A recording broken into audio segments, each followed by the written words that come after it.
सुरुवातीला एक असा एक काय म्हणू शिक्का बसला होता, अरे रिप्लेसमेंट आर्टिस्ट आहे हा. बघसारखा चित्रपट पहिल्यांदा ऑडिशनमधनं मिळाला मला. मुलीचं नाव ठेवायचं बारसं आहे आणि हा कुठे गेला विजय, गेला कामाला गेलाय.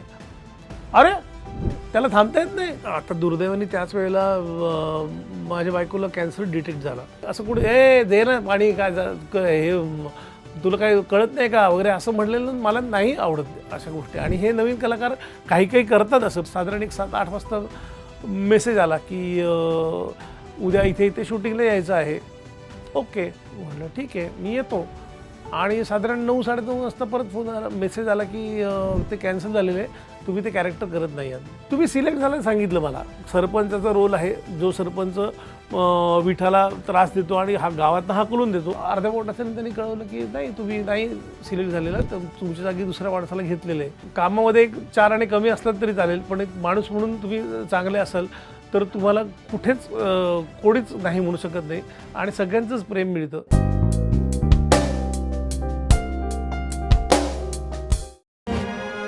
Legacy starts when together the undone is done. PNG Jewelers. Legacy is our biggest gold. नमस्कार. PNG प्रेझेंट्स त्याची गोष्टमध्ये तुम्हा सगळ्यांचं खूप खूप स्वागत आहे. गेली 35 वर्षांहून अधिक काळ नाटक, मालिका, सिनेमांच्याद्वारे आपलं मनोरंजन करणारे आणि प्रेक्षकांच्या मनावर विजय मिळवणारे विजय पटवर्धन आज माझ्यासोबत आहेत. सर खूप खूप स्वागत आहे राजश्री मराठीमध्ये. नमस्कार, धन्यवाद. कसे आहात? काय सुरू आहे? काय नवीन येत आहे प्रेक्षकांसाठी? प्रेक्षकांसाठी नवीन नाटक येतंय, कॅरी ऑन स्पायगिरी. भरत दाभोळकर लेखक दिग्दर्शक आहेत आणि ते पहिल्यांदा मराठीमध्ये काम करतात, कारण त्यांनी इंग्लिश, गुजराती, हिंदी या नाटकांमध्ये कामं केली होती. मराठीमध्ये काही काम केलं नव्हतं आणि ते पहिल्यांदा मराठीमध्ये काम करतात आणि मला खूप छान वाटते की अशा माणसाबरोबर काम करायला मिळते. इतकी वर्ष ज्यांनी जाहिराती इंडस्ट्रीमध्ये खूप मोठं नाव कमावलं होतं. अमूलच्या जाहिराती म्हणा, अनेक त्यांनी जाहिराती प्रसिद्ध केल्या होत्या आणि त्या खूप आवडल्यासुद्धा होत्या लोकांना. आणि अशा माणसाबरोबर काम करायला मिळते, खरंच खूप भाग्य आहे माझं. भरत दाभोळकरांचा उल्लेख केला. मला असं वाटतं की तुमच्या आयुष्याची जर जर्नी बघितली ना, तर असे खूप कलाकार आहेत की ज्यांच्यात सहवास तुम्हाला लाभलेला आहे. तर असे कुठली मोजकी नावं आहेत की ज्यांनी परिस्पर्श केला? पहिलं नाव सतीश तारे आहे. त्याच्याशिवाय पूर्णच होऊ शकत नाही, आपलं बोलणंसुद्धा पूर्ण होऊ शकत नाही. प्रकाशदादा आहेत, प्रकाश इनामदार आहेत, शरद तळवळकर आहेत, स्वरूप कुमार आहेत, पुण्यातले खूप मोठे कलाकार जे मुंबईत आले नाहीत. जर ते मुंबईत आले असते तर तेही आत्ता आहेत त्याच्यापेक्षा अजून जास्त प्रसिद्ध झाले असते. नंतर लक्ष्मीकांत बेर्डे या लोकांबरोबर छोटी छोटी कामं केली, पण त्यांच्याबरोबर काम करून मला खूप खूप आनंद झाला. अविनाश खर्शीकर, अतुल परचुरे असे अनेक लोक आहेत की ज्यांनी सुरुवातीच्या काळात माझ्याबरोबर मी त्यांच्याबरोबर काम केलं आणि त्यामुळे मला खूप शिकता आलं त्यांच्याकडून. आपण जेव्हा या इंडस्ट्रीत नवीन असतो ना, तेव्हा तुम्ही म्हणालात की या सगळ्यांनी खूप पाठिंबा दिला किंवा सपोर्ट सिस्टीम म्हणून उभे राहिले. ही सपोर्ट सिस्टीम मिळणं खूप गरजेचं असतं. नाहीतर तो काळ असा असतो की जर आपण तो पाठिंबा मिळाला तर पुढे जाऊ शकतो किंवा कोलॅप्स पण होऊ शकतो. बरोबर. त्या काळात असं एखादं नाव प्रॉमिनंटली आपण घेऊ शकतो का की ते माझ्यासोबत होतं आणि त्या नावानं मला आधार दिला म्हणू शकतो किंवा त्या नावामुळे मी एक पाऊल पुढे जाऊ शकलो? त्या नावासाठी हा वेगळा प्रश्न विचारला, हे खरंच चांगलं आहे. म्हणजे मी राकेश सारंग हे नाव खरंच खूप अभिमानाने आणि खूप आदराने घेऊ शकतो, कारण त्यांच्यामुळेच मी आत्तापर्यंत जे काय आहे ते आहे. फू बाय फू पहिल्यांदा सुरू झालं, जेव्हा पहिलं पर्व आलं त्यावेळेला त्यांनी मला पहिल्यांदा बोलवलं होतं की एक असं सुरू होतं आहे आणि लेखक पाहिजे, तर तू लिहिशील का? मग त्यांच्याबरोबर डिस्कशन वगैरे केलं आणि त्याच्यानंतर मी काही स्किट पाठवली आणि त्याच्यानंतर त्यांना ते आवडली कदाचित. त्याच्यानंतर दुसरं पर्व सुरू झालं, त्यावेळेला थोडासा प्रॉब्लेम आला होता आणि मग दीपा तेली आणि त्यांनी मला दुसऱ्या पर्वासाठी बोलवलं आणि तिथून राकेश सरांबरोबर जोडलं गेलो. तो मी आत्तापर्यंत त्यांच्याबरोबर भरपूर काम केलं आणि त्यांनी मला उभं केलं आणि त्यामुळे मी या इंडस्ट्रीमध्ये उभं राहिलो. राकेश सर नसते तर मी कदाचित अजूनही पुण्यातच राहिलो असतो, पण त्यांच्यामुळे मी मुंबईत आलो, भरपूर काम केलं. म्हणजे एका वेळेला त्यांच्या 4-4 सिरियल्स करत होतो मी. एका दिवसात मी 3-3 सिरियलला इकडे तिकडे पळत होतो आणि ते खरंच मला आवडत होतं. पण हे सगळं आत्ता उभं आहे ते राकेश सरांमुळे. वा वा वा. खरं तर मी हा मुद्दा खूप उशिरा घेणार होतो फू बाय फूचा, पण त्याचा उल्लेख तुम्हीच केलात. मला आता त्याच मुद्द्यावर बोलायचं आहे की फू बाय फू मला असं वाटतं की विजय पटवर्धन या नावाला फुबाई फूने वेगळी ओळख दिली का? हो. कारण त्यात खूप कॅरेक्टर्स बघायला मिळाले, खूप वेगळे विजय पटवर्धन बघायला मिळाले आणि एक जे स्किट आहे ते कोणीच विसरू शकत नाही. ते म्हणजे एक रोल असा होता जेव्हा सचिनजी आले होते आणि तुम्ही एक स्त्री पात्र केलं होतं. तर मला आता फुबाई फूच्या प्रवासाविषयी बोलूया आणि मग शेवटच्या स्त्री पात्राने. नक्की नक्की. सुरुवातीला मी राजश्री निकम बरोबर दुसऱ्या पर्वात आलो होतो. त्याच्या वेळेला फारसं काय आम्ही पुढे जाऊ शकलो नाही. आम्ही अंतिम फेरीच्या थोडंसं अलीकडेच बाहेर पडलो. पण त्यावेळेला मी ठरवलं होतं की काही करून आपण ह्या स्पर्धेत पुन्हा यायचं आणि काहीतरी चांगलं करायचं. नंतर तिसरं पर्व होऊन गेलं आणि चौथं पर्व जेव्हा सुरू झालं त्यावेळेला मला फार असं वाटत होतं की आपल्याला बोलवतील. पण चौथं पर्व सुरू झालं आणि काही कारणांनी दीपा तेलीचा अचानक मला फोन आला की विजय, तुला चौथ्या पर्वात काम करायचं आहे, तुला वेळ आहे ना? म्हटलं मी ह्या संधीची वाटच बघत होतो, वेळ आहेच आहे मला. माझ्याबरोबर असणार कोण आहे? ती म्हणली तू ये तर खरं, मग आपण बघूयात काय आहे ते. ठीक आहे म्हटलं, मी यायला तयारच आहे. मग मी शूटिंगला गेलो आणि समोर विनोदाचं विद्यापीठच उभं राहिलं, सतीश तारे. आणि पुण्यात असून आम्ही दोघेही पुण्याचे असूनही आम्ही एकत्र काहीच काम केलं नव्हतं. फक्त एक नाटकाचा एक प्रयोग केला होता. स्वयंवर झाले डॉलीचे नावाचं एक नाटक होतं. सुहास कुलकर्णी यांनी बसवलं होतं. आप्पा कुलकर्णी म्हणतो आपण त्यांना. तर त्यांनी बसवलं होतं आणि त्याच्यात मी एक छोटा रोल करत होतो. तेव्हा एक छोटंसं एक प्रयोग केला होता आम्ही. पण त्याच्यानंतर मला पुण्यात असतानासुद्धा अरे सतीशबरोबर काहीतरी काम केलं पाहिजे. आता खूप मोठा कलाकार आहे पण आम्ही सतीश म्हणतो किंवा सत्या म्हणतो आणि हे प्रेमाने म्हणतो अक्षरशः. म्हणजे त्याच्यात काही अनादर करायचा असं काही नाही आहे. तर पुण्यात असताना सतीशबरोबर काम करायचं असं फार वाटायचं. त्याची नाटकं आम्ही बघायचो, आवर्जून बघायचो. कुठेही असं तरी जाऊन नाटकं बघायचो. आणि मी थोडी व्यावसायिक नाटकं करत होतो त्यावेळेला. बालगंधर्वच्या कट्ट्यावरती बसलेलो असायचो आणि तिथे कधी सतीश यायचा, काय पटवर्धन आज काय प्रयोग नाही का वगैरे असं स्वतःहून विचारल्यानंतर ते अजून खूप छान वाटायचं. आणि तेव्हापासून इच्छा होती की सतीशबरोबर काम करायला मिळावं. आणि फुबाई फूच्या चौथ्या पर्वात सतीशबरोबर काम करायला मिळालं आणि खूप खूप खूप काही शिकता आलं. म्हणजे त्याच्याबरोबरचा प्रवास अविस्मरणीय होता. म्हणजे तो आधी स्क्रिप्ट लिहून आणायचा, मग राकेश सरांसमोर वाचलं जायचं, मग ते म्हणायचे ओके आता हे करा. मग आम्ही रिहर्सल करायचो. रिहर्सल केल्यानंतर असं असायचं, सोमवारी रिहर्सल व्हायची, संध्याकाळी सरांना दाखवायचो की हे असं असं स्किट होणार आहे. मग ते त्याच्यात काही चेंजेस करायला सांगायचे. मग ते चेंजेस व्हायचे थोडे. मग मंगळवारी शूटिंग असायचं. ते मंगळवारी शूटिंगच्या वेळेला एक रिहर्सल अशी असायची की कॅमेरामन आणि बाकीच्या लोकांना कळावं काय मुवमेंट्स आहेत, काय आहेत त्या, आणि मेन परफॉर्मन्स व्हायचा. तर गंमत अशी होती, आम्ही दिवसभर सोमवारी जी रिहर्सल करायचो हे एक स्किट असायचं. त्याच्यानंतर सरांसमोर आम्ही करायचो ते दुसरं स्किट असायचं. म्हणजे आम्ही रिहर्सलमध्ये करायचो ते नसायचं, पण सतीश त्याला वाटेल त्या ॲडिशन्स घ्यायच्या आणि मग ते स्किट व्हायचं. मग तिसरं स्किट व्हायचं ते सगळ्या टेक्निशियनच्या समोर व्हायचं आणि चौथं स्किट व्हायचं ते फायनल व्हायचं. म्हणजे एका स्किटची 4 वेगवेगळी व्हर्जन्स असायची, 4 वेगवेगळी स्किट्स असायची. पण ती करताना खूप मजा यायची. म्हणजे त्या रिॲक्शन्स वगैरे त्या स्पॉन्टेनियस रिॲक्शन यायच्या. म्हणजे ते काही शिकवलं मी काहीच ठरलेलं नसायचं आणि अचानक काहीतरी त्याच्यासमोर यायचं आणि मग मी काहीतरी रिॲक्ट व्हायचो. मग तो विनोद निर्माण व्हायचा, लोकांना आवडायचा. पण हे खूप चांगलं आहे, शिकण्यासारखं आहे. आणि त्या माणसाकडे तर म्हणजे खजिना होता शब्दांचा. एका शब्दानंतर त्या शब्दावरनं विनोद करून अजून 2-3 विनोद करायचा, रिॲक्शन्सवरनं विनोद करायचा.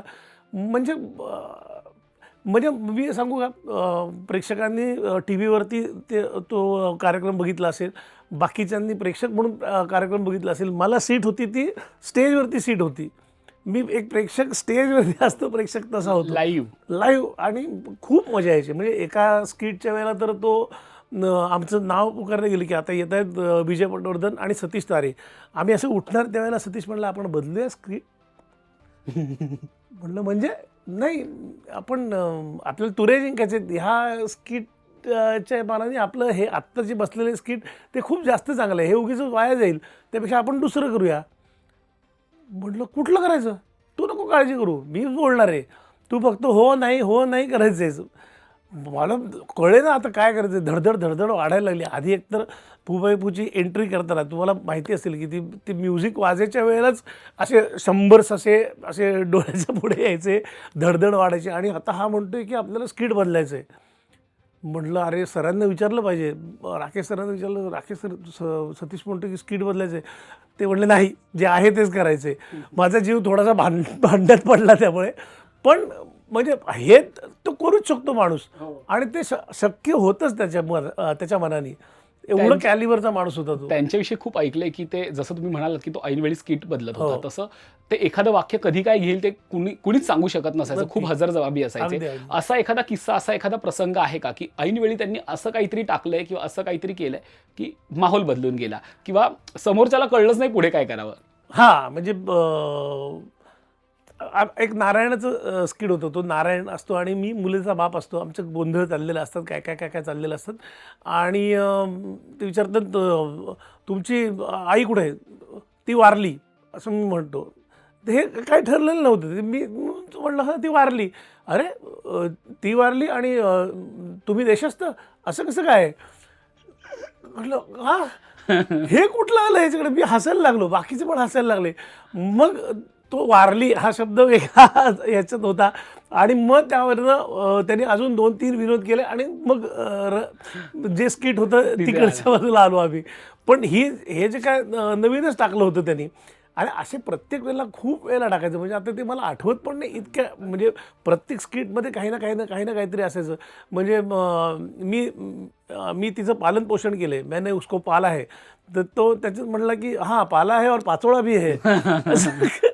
इतके काय काय त्याच्या गोष्टी होत्या.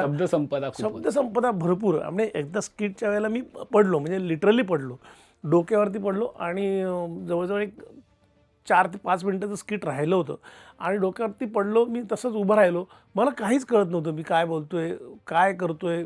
मी आपलं स्किट पुढे न्यायचं, ती एक इच्छाशक्ती होती की स्किट पूर्ण करायचं आहे. मी बोलत होतो आणि स्किट पूर्ण झालं. मग महेश कोठारे सर त्यावेळेला जे होते आणि स्वप्नील जोशी सर होते, त्या दोघांनी रिॲक्शन्स दिल्या. तुमचं स्किट असं झालं, हे झालं, ते झालं. मग निलेश साबळे म्हटलं तुम्ही जागेवर जाऊ शकता, एवढं म्हटलं तो. आणि मी खाली पडलो, बेशुद्ध पडलो. मी मला उचलून मेकअप रूममध्ये वगैरे नेलं. मग जरा पाणी वगैरे मारलं आणि त्याच्यानंतर मी थोडासा शुद्धीवर आलो. आणि सतीश म्हटला पटवर्धन, पडलेलं स्किट उचलू शकतो, पडलेला माणूस नाही उचलू शकत मी. म्हणजे त्या वेळातही त्यांनी हे विनोद केल्यानंतर मला एकदम असं एनर्जी, अरे हा माणूस काय विनोद करू शकतो आणि कुठून कुठे नेऊ शकतो. म्हणजे मी बेशुद्ध अवस्थेतून शुद्धीवर आल्यानंतर मी एकदम चार्ज झालो त्या विनोदामुळे, असं म्हणूयात आपण. असे अनेक विनोद केले त्यांनी. म्हणजे मला तर खूप असे आठवत आहेत. ऑर्केस्ट्रा असतो आपल्या, होता फूच्या वेळेला. आमचं जेवण वगैरे चाललं होतं, लंच टाईम होता, जेवत होतो आम्ही. आणि कर्जमधलं एक गाणं ऐकू येत होतं आम्हाला. एक माणूस कुठेतरी गिटारवरती ते एक हसीना ते गाणं वाजवत होता आणि खूप उत्तम वाजवत होता. कुठनं आवाज येतोय, कोण वाजवतोय असं म्हणून आम्ही सगळेच गेलो तिकडे. आणि बघतो तर सतीश पाठमोरा ते गाणं वाजवत होता. अख्खं गाणं वाजवलं त्यांनी आणि आम्ही मंत्रमुग्ध होऊन ते गाणं ऐकत होतो. आणि आम्ही सगळ्यांनी टाळ्या वाजवल्यानंतर त्याची जी समाधी लागली होती असं म्हणूयात आपण, ती समाधी अशी भंग झाली. त्यांनी असं बघितलं आणि असं केलं आणि ठेवून दिलं गिटार ठेवून दिलं. आणि मग आमची एक खोली होती जिथं आम्ही रिहर्सल करायचो, तिथं मी गेलो आणि म्हटलं सतीश क्या बात है यार, काय गिटार वाजवतोस तू, तुला येतं गिटार वाजवता? तो म्हटला पटवर्धन, तारेचं वाद्य आहे, तारेला यायलाच पाहिजे. काय कुठंच येतं हे. खरंच म्हणजे अशा व्यक्तींसोबत आपण असणं हे आपल्याला समृद्ध करणार आहे कुठेतरी. नंतर आम्ही फायनलचं स्किट केलं. फायनलचं स्किट झाल्यानंतर विंगेत मी गेलो आणि तो म्हणजे ते तर म्हणजे एक नाटक होतं ऑनलाईन क्लिअर नावाचं. ते त्याचा भाऊ सुनील तारे आणि सतीश तारे हे दोघं ते नाटक करायचे आणि ते धिंगाणा घालायचे अक्षरशः. त्यातलाच एक छोटासा पॅच होता आणि मी जे काम केलं होतं ते सुनील करायचा. ते स्किट झाल्यानंतर तो इथे डोकं ठेवून रडला अक्षरशः आणि मला म्हटलं मला सुनीलची खूप आठवण आली तुझ्यापुढे. त्याच्यानंतर मी त्याला थोडंसं शांत करायला म्हटलं हो चांगलं झालं स्किट, आपण काय होईल जिंकेल ना. तर मी त्याला सत्या म्हणायचो. मी मगाशी म्हटलं त्याप्रमाणे मी सत्या आपण काय होईल, आपलं झालं ना स्किट चांगलं, तो म्हणला जिंकणार तर आपणच आहोत, तुला का असं वाटतं? तो म्हणलं शेवटी विजय सत्याचाच होतो. विजय माझं नाव त्याचं सत्याचा, विजय सत्याचाच होता असं अर्थाने तो म्हणला. आणि म्हणजे भरून आलो होतो मी त्यावेळेला, म्हणजे डोळे भरून आले होते, काय बोलावं ते सुचत नव्हतं. पण त्याचा हा विनोद शेवटी विजय सत्याचाच होतो आणि ते शेवटी खरं झालं, जिंकलो आम्ही. खूप खूप काही दिलं मला सतीशने. म्हणजे नाही खरंच ती व्यक्तीच अशी होती. सतीश तारे हे नावच असं आहे की आजही अनेक जण त्यांच्याविषयी भरभरून बोलतात आणि नक्कीच. आणि बोलावं तितकं कमी आहे खरं आणि तर. त्याची आठवण आपल्याकडे सतत राहावी, त्याच्या आठवणी खूप राहाव्यात, त्याचं नाव सदैव सगळ्यांच्या मनात राहावं, याच्याकरता विजय पटवर्धन फाउंडेशन नावाची आपली एक संस्था आहे. तर त्याच्यामार्फत आपण दरवर्षी सतीश तारे स्मृती करंडक स्किट स्पर्धा करतो आणि गेले 5 वर्ष आपण करतोय आणि ती सातत्याने करतच राहणार आहोत. आणि सतीशचं नाव अजून मोठं व्हावं असं वाटतं. पण आपण विनोदी जॉनर कधी करू शकतो असा विचार केला होता किंवा आधी त्याच्या आधी कधी केलं होतं? कारण की विनोदी हाताळणं हे एक वेगळी शैली आहे. खरे कारण इतर रोल तितकेच ताकदीचे असतात, पण विनोदाला एक वेगळी ताकद लागते, एक वेगळी ऊर्जा लागते. ठरवलं होतं की आपण कधी विनोद करू शकतो किंवा फू बाय फूलमध्ये येण्याच्या आधी? मला माहीतच नव्हतं मी या क्षेत्रात येणार आहे ते. म्हणजे मी आधी क्रिकेट खेळायचो, शाळेकडनं खेळलो, नंतर क्लब ऑफ महाराष्ट्रकडनं खेळलो. महाराष्ट्र क्रिकेट अंपायर्स असोसिएशनचा मेंबर असल्यामुळे अनेक रणजी ट्रॉफी मॅचेसना स्कोरिंग केलं, एका इंटरनॅशनल मॅचला स्कोरिंग केलं. त्याच्यानंतर बऱ्याच ह्याला इन्व्हिटेशन्स मॅचेसना अंपायरिंग केलं, अनेक मॅचेसना स्कोरिंग केलं. पण त्यावेळेला मला असं वाटलं नव्हतं की आपण ह्या क्षेत्रात येऊ. एका क्षणी त्यावेळेला VHS असायचं, म्हणजे VCRवरती आपण नाटकं, सिनेमे वगैरे बघायचो. तर शांतेचं कार्ट चालू आहे नावाचं नाटक बघितलं मी आणि मला ते फारच आवडलं. म्हणजे त्या लोकांनी कमाल केलं होतं ते नाटक आणि कमाल कामं होती सगळ्यांची. लक्ष्मीकांत बेर्डे, सुधीर जोशी, नयनतारा, रवींद्र बेर्डे, हे सगळेच कमाल होते. आणि ते नाटक बघितल्यावरती वाटलं की अरे असं नाटक काहीतरी करायला पाहिजे, लोकांना हसवलं पाहिजे. अनेक टेन्शन्स आहेत आयुष्यामध्ये, कुठल्या ना कुठल्या तरी गोष्टीचं प्रत्येकाला हे टेन्शन असतं. तर त्या टेन्शनमधून बाहेर येण्यासाठी एकच औषध आहे, हसणं. जर आपण हसवू शकलो तर किती मजा येईल. म्हणून मी ते VHS दिलीच नाही परत, रेंटवरती आणली होती ती, परत काही दिली नाही मी. ती त्याचं पारायण केलं अक्षरशः. आणि कधीतरी आपल्याला काम मिळेल, कधीतरी आपण करूयात एवढी इच्छाशक्ती होती. आणि राजू बावडेकर आणि सुनील देव माझे 2 मित्र होते, जे कॉलेजमध्ये काम करत होते. त्यांनी एक एकांकिका बसवायचं ठरवलं. इंटर क्लास एकांकिका असायची त्यावेळेला. दंतकथा बँडो नावाचं एक हेमंत हैदराबादकरचं स्क्रिप्ट होतं. एक छोटासा रोल आहे म्हणले तर कर. मी केला, लोकांना आवडला आणि लोक हसत होते. माझ्यावर हसत होते का त्या विनोदांवरती हसत होते माहीत नाही, पण म्हटलं अरे आपण शक्य आहे करणं असं. मग त्याच्यातनं बालनाट्यंत कामं करायला सुरुवात केली. मग कुर्यात पुन्हा टिंगलम नावाचं एक नाटक होतं, ते पहिलं माझं व्यावसायिक. नाटक 3 सप्टेंबर 1992ला चालू झालं. आणि मग तिथनं सुरू झालं आणि मग घरोघरी इसबोब नावाचं नाटक आलं. शरद तळेकरांबरोबर काम करायला मिळालं. त्या माणसाबरोबर खूप काही शिकायला मिळालं. म्हणजे हसवता डोळ्यात पाणी कसं उभं करायचं हे त्या माणसाकडनं खरंच शिकण्यासारखं आहे. आणि असं हळूहळू शिकत इथपर्यंत आलो. अजूनही खूप शिकतोय, अजून खूप शिकायचं आहे. हे मला नक्कीच असं आहे. वाटतं की तुम्ही विनोदाला निवडण्यापेक्षा विनोदाने तुमचा हात धरला असं असं म्हणायला म्हणूयात, खरं तर म्हणूयात. खूप, जास्त ऍप्ट होईल ते. आणि मला खरंच आवडतं तेच कारण एकच आहे, रडत बसण्यापेक्षा. आणि माणूस जर का तुमचं नाटक बघायला आलं आहे 100, 200, 300, 500 रुपयाचं तिकीट काढून, तर त्यांना रडवायचं आहे कशा करता? त्यांना हसवूयात, वा, 2 मिनटं हास्याच्या दुनियेत नेऊयात आणि दुःख सगळी विसरायला. टेन्शन सगळी दुःख विसरू जाऊ देत. आणि अशी दुःख विसरलेली माणसं पण आम्हाला भेटलेली आहेत. वा, वा. एखादा प्रसंग असा तुम्ही म्हणालात की दुःख विसरलेली माणसं हो. भेटलेली हो. आहेत, हे खूप महत्वाचं असतं. अशी पावती मिळणं. खूप. आपल्याला वैयक्तिक खूप पावत्या मिळत असतात की अभिनय खूप छान झाला, रोल खूप छान आहे वगैरे, पण कुणीतरी अशा पद्धतीची पावती देतं तेव्हा आपल्याला एक भरून येतं, आपल्या कामाचं सार्थक झाल्यासारखं बरोबर. वाटतं. झालंय असं कधी? हो, म्हणूनच मी सांगितलं. ऑल द बेस्ट नाटक करत होतो. ऑल द बेस्ट तर माहितीच आहे, त्याचे 1,500च्या वरती मी प्रयोग केले. अजूनही ते चालू आहे आणि उत्तम चालू आहे. मी कालच बघून आलो आणि ते फारच मस्त आहे. एव्हरग्रीन नाटक. एव्हरग्रीन नाटक आहे. तर तो प्रयोग झाल्यानंतर अनेक लोक भेटायचे. तर एक माणूस भेटायला आला आणि म्हणलं की म्हणजे त्यांनी जवळजवळ पायाच पडला.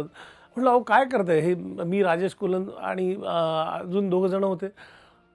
काय काय झालं ते म्हणले, माझी बायको जवळजवळ मला माझ्यापासून खूप लांब गेली होती, पण ती तुमच्या नाटकामुळे जवळ आली. म्हटलं काय झालं. ते म्हणले की एक 5-6 महिन्यापूर्वी तिचं मिसकॅरेज झालं आणि तेव्हापासून ती हसणं रडणं सगळं विसरून गेली होती, भावाभावानच संपल्या होत्या. आणि डॉक्टरने सांगितलं होतं की हिला हसवा रडवा काहीतरी करा, त्याच्याशिवाय ती नाही बरी होणार आहे. आणि खूप टेन्शन आलं होतं आम्हाला. कोणीतरी सांगितलं की ऑल द बेस्ट नाटक बघा, तुम्ही ह्याच्यातनं काहीतरी मार्ग निघेल, काहीतरी इलाज होईल. म्हणून मी तिला घेऊन आलो आणि पडदा बाजूला गेल्यापासनं माझी बायको हसत होती आणि शेवटपर्यंत हसत होती. आणि आत्ता नाटक संपल्यानंतर ती धायमोकलून रडली आणि शांत झाली. काय हवं अजून एका नटाला? अजूनही आता काटा येतो अंगावरती हे सगळं आठवल्यानंतर. कुणाच्या तरी आयुष्यातलं दुःख आपण बाजूला करू शकतो. हो, आणि ती नॉर्मल झाली बायको आणि त्याच्यानंतरही त्यांचा फोन आला होता.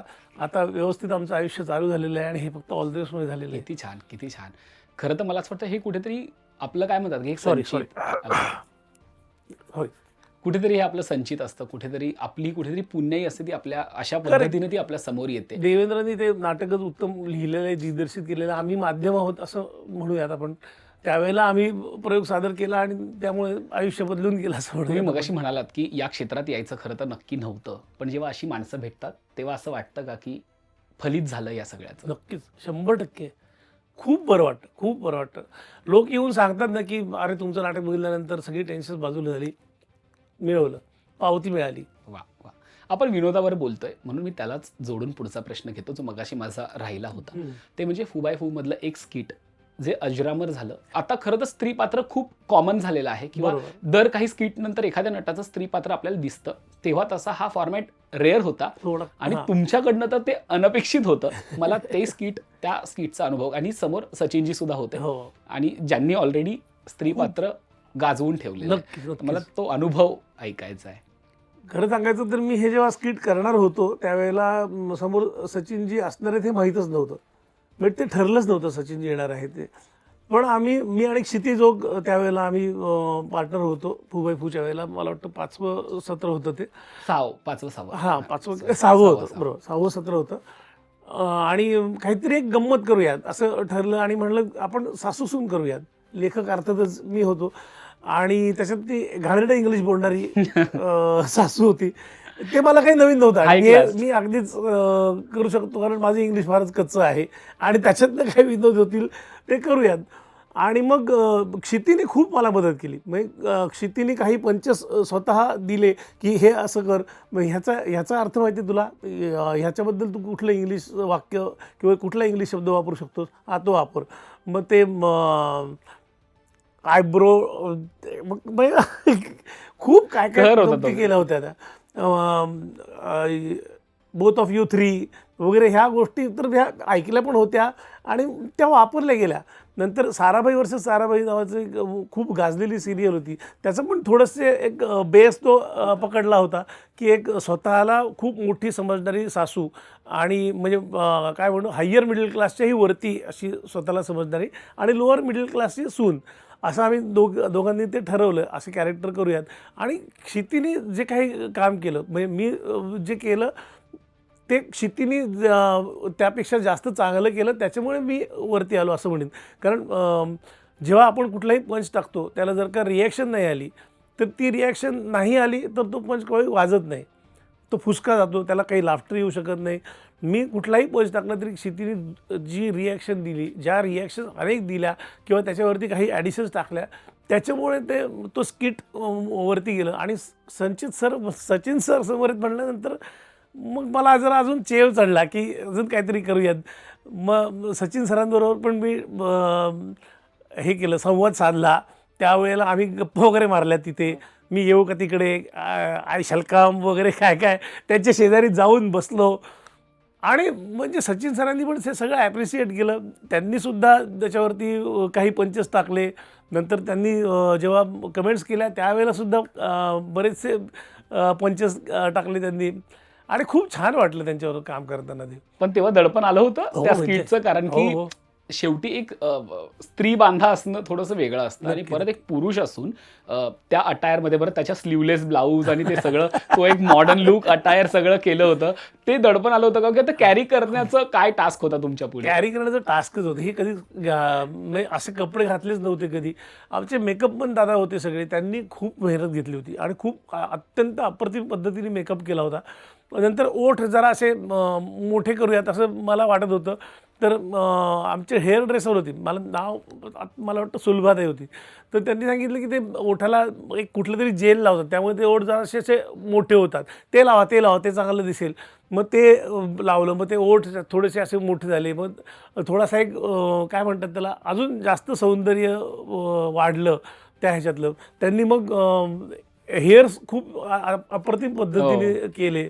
नंतर अजून जेव्हा कपडे म्हणजे संगीता सारंग मॅडम आमच्या ड्रेस डिझायनर असायच्या, त्यांनी मला बरेच काय काय छोट्या गोष्टी हे केल्या की हे लावूयात, मग आपण त्याच्या डोळ्यांना अजून काहीतरी एक कलर करूयात, ब्ल्यू कलरच्या वगैरे काय काय करा. मग त्याच्यानंतर कानातलं त्यांनी एक वेगळं काहीतरी दिलं. खूप काय काय म्हणजे त्यांनी व्यवस्थित सजवलं. आणि एकदा आपण सजल्यानंतर ना ते एक कॅरेक्टरच आपल्या अंगात येतं. ते एक कॅरेक्टर अंगात आल्यानंतर मग ते कसं करायचं, काय करायचं ते तो बघतच असतो वरनं. आणि आपले कष्ट असतातच त्याच्या मागे, त्या कष्टातनं ते एक कॅरेक्टर मोठं झालं. सचिनजींची तर दाद मिळालीच त्याला, हो. पण पत्नीची दाद कशी मिळाली त्या स्किटवर? खूप छान. म्हणजे तिला माझं प्रत्येकच काम आवडतं आणि ती प्रत्येकच वेळेला मला सपोर्ट करत असते. ती पण मला म्हटली की अरे फारच कमाल कमाल काम केलंस आणि कमाल दिसत होतास. मी म्हटलं ही माझं काहीच कुठेच माझं क्रेडिट नाही आहे. आईवडिलांनी जन्म दिला मला, त्याच्यानंतर आमच्या मेकअप दादांनी सुंदर नटवलं मला, संगीता मॅडमनी सुंदर कपडे घातले आणि त्याच्यामुळे मी इतका सुंदर दिसलो. आणि हे सगळे कोणीच नसते तर मी एवढा सुंदर दिसलो नसतो आणि क्षिती जर का माझ्याबरोबर नसती तर ते स्किट हे इतकं उत्तम झालं नसतं. वा वा वा. विनोदाचा धागा धरून आपण इथपर्यंत आलो, पण आता थोडं मागे घेऊन जाईल. हा प्रवास तर आपण ऐकणारच आहोत, पण जसं मगाशी तुम्ही म्हणालात की खरं तर या क्षेत्रात यायचं नव्हतं, पण मग विजय पटवर्धन यांचं बालपण कसं होतं? बालपणातल्या काही आठवणी आहेत का? कारण पुण्याचं बालपण आहे. पुण्याचं बालपण आहे, बालपणीच्या आठवणी वगैरे काही नाही. आम्ही व्यवस्थित घरातनं सपोर्ट होता. कुठलंही काहीही करायचं असेल तरी त्यांचा सपोर्ट होता. कलाक्षेत्रालाही. कलाक्षेत्रालाही कुठलंही तुला काय करायचं आहे ते कर, आम्ही तुझ्या पाठीशी आहोत. त्यांनी कधी असं हे नाही करायचं, हे नाही करायचं, ते नाही करायचं. मी आधी टेबल टेनिस खेळायचो. टेबल टेनिस सुद्धा मी खूप वरपर्यंत खेळलो. म्हणजे त्यावेळेचं वय असतं ते. आता टेबल टेनिसचा कंटाळा आला, आता आपण क्रिकेट खेळूयात. मग मी क्रिकेट चालू केलं. मग त्यावेळेला मला बॅट हवी आहे, मला ड्रेस हवा आहे अख्खा, मला पॅड्स हवे आहेत. माझं सगळं किट माझ्या बाबांनी आणून दिलं होतं. आईनेही सपोर्ट केला प्रत्येक वेळेला. आणि ते प्रत्येक वेळेला म्हणजे तेव्हापासून असं होतं की जे काम करायचं आहे ना ते काम करायचं आहे. मग तिथे काही हलगर्जीपणा करायचा नाही. नाही मला हेच काम आहे मग मी तिकडे जाऊच शकत नाही आहे. असं आमच्या घरी पण होतं की सत्यनारायणाची पूजा होती आणि त्याच दिवशी मॅच होती. मी आईला म्हटलं अगं इंटर स्कूलची मॅच आहे आणि वडील मर्चंट नेव्हीमध्ये होते त्यामुळे ते बाहेर असायचे, त्यामुळे ती पूजा मला करायची होती आणि आमची पूजा आधी ठरली होती आणि नंतर मग ते लॉट्स पडतात वगैरे त्याप्रमाणे इंटर स्कूलची मॅच पण त्याच दिवशी आली नेमकी. आईला म्हटलं अगं आता कसं काय करायचं? आई म्हणली काही काळजी करायची नाही, मॅच किती वाजता तुमची? 9 वाजता आहे. जायला किती वेळ लागणार आहे? अर्धा तास. म्हणजे तुला 8 वाजता जायचं आहे ना, आपण त्याच्या आधी गुरुजींना बोलूयात आणि पूजा करूयात, मला काहीच प्रॉब्लेम नाही आहे. त्या गुरुजींना विचारलं, गुरुजी 7 वाजता आले. 7 ते 8 आमची पूजा झाली. मी 8:30 वाजता निघालो आणि मॅचला गेलो. म्हणजे हाही सपोर्ट होता आईकडनं. आणि ह्याच गोष्टी पुढे नाटकाच्या वेळेला किंवा शूटिंगच्या वेळेला सुद्धा मी लक्षात ठेवल्या आणि त्याप्रमाणे पुढे मागे आपल्याला बोलण्यात येईल त्यावेळेला तो किस्सा सांगेनच. पण ही सवय आईवडिलांपासून मिळाली की काम करायचं तर काम करायचं. मग माझ्या ह्यामुळे ते त्या कामाला जाता येत नाही, मग त्या गोष्टीमुळे मला कामाला जाता येत नाही. जर का सहज ॲडजस्ट होतं आहे तर तुझं काम कर आणि मग तुझ्या मेन कामाला जाऊ शकतोस तू. त्यामुळे घरच्यांनी खूपच अप्रतिम सपोर्ट केला. आणि जेव्हा मी असं ठरवलं की आता मला फक्त ह्या क्षेत्रातच काम करायचं आहे, तेव्हा आईवडिलांनी मला सांगितलं कर, तू नाटकात काम कर, चांगलं काम कर, लोकांच्या लक्षात राहील असं काम कर आणि लोकांनी नावं नाही ठेवायला पाहिजेत की का केलं हे असं हे ह्याच्याबद्दल काय केलं हे असं का बोलला होतास तसं का बोलला होतास. निखळ मनोरंजन कर आणि आपल्या घराण्याचं नाव मोठं कर. आणि त्याच्यानंतर बायको आयुष्यात आली आणि बायकोने तेवढाच सपोर्ट केला आणि त्यामुळे मी इथपर्यंत पोहोचलो. अगदी. पण जेव्हा तुम्ही घरी सांगितलं की आता मला या क्षेत्रात काम करायचं आहे, तो दिवस आठवतोय का? किंवा तो क्षण कुठला होता की आता ठरवलं की नाही आता मला हेच करायचं नाही? आपण आपल्यात ठाम असतो ना की नाही आता. मी सांगितलं तेच शांतीचं कार्ट बघितलं, मी ठरवलं हे करणार. आणि राजू आणि सुनीलनी त्या एकांकिका स्पर्धेमध्ये भाग घ्यायला लावला. तिथं लोकांना आवडलं आणि त्या क्षणी मी घरच्यांना सांगितलं की मी आता ह्या क्षेत्रात काम करणार आहे. जसं काम मिळेल तसं करणार आहे. मला कुठलं का काम मिळेना मी करणार आहे. म्हणून बालनाट्यापासून सुरुवात केली. बालनाट्याचे अनेक प्रयोग केले आणि त्यावेळेला लहान मुलांना हसवलं. आणि मला असं वाटतं की हसवणं खूपच अवघड असतं. रडवणं सोपं असतं पण लोकांना हसवणं खूप अवघड असतं. खरंच आहे, खरंच आहे. आणि ते जमलं, देवाच्या दयेने जमलं असं म्हणून ते इथेच होतं. ते. आणि मग पक पक पका सिनेमा आयुष्यात आला आणि मग सगळंच बदलून गेलं ते. आणि त्यामुळे मी सांगितलं की मी ह्या क्षेत्रात काम करणार आहे, बिंदास कर.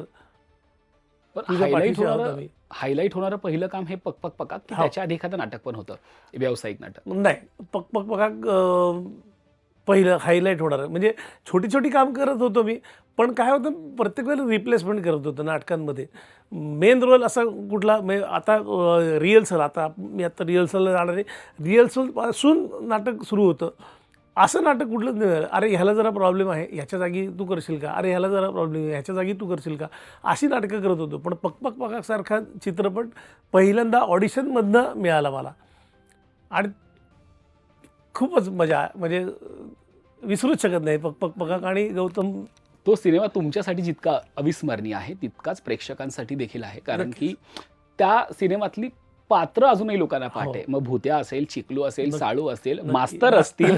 आणि मला असं वाटतं की पक पक पकाक मधलं एक खूप सुंदर कॅरेक्टर होतं जे म्हणजे मास्तरचं, जे तुमच्या वाट्याला आलं. हो, कसा मिळाला पक पक पकाक? ऑडिशन होते त्यावेळेला. मी ऑडिशनला गेलो होतो आणि गिरणीवाल्याच्या कामासाठी ऑडिशन होतं. आणि त्या ऑडिशनसाठी मी मागितलं मी काय करायचं आहे का, काय करूया. त्यांच्याकडे तसं स्क्रिप्ट नव्हतं ऑडिशनसाठी गिरणीवाल्याचं. त्यांनी एक स्क्रिप्ट दिलं, ते होतं मास्तरचं.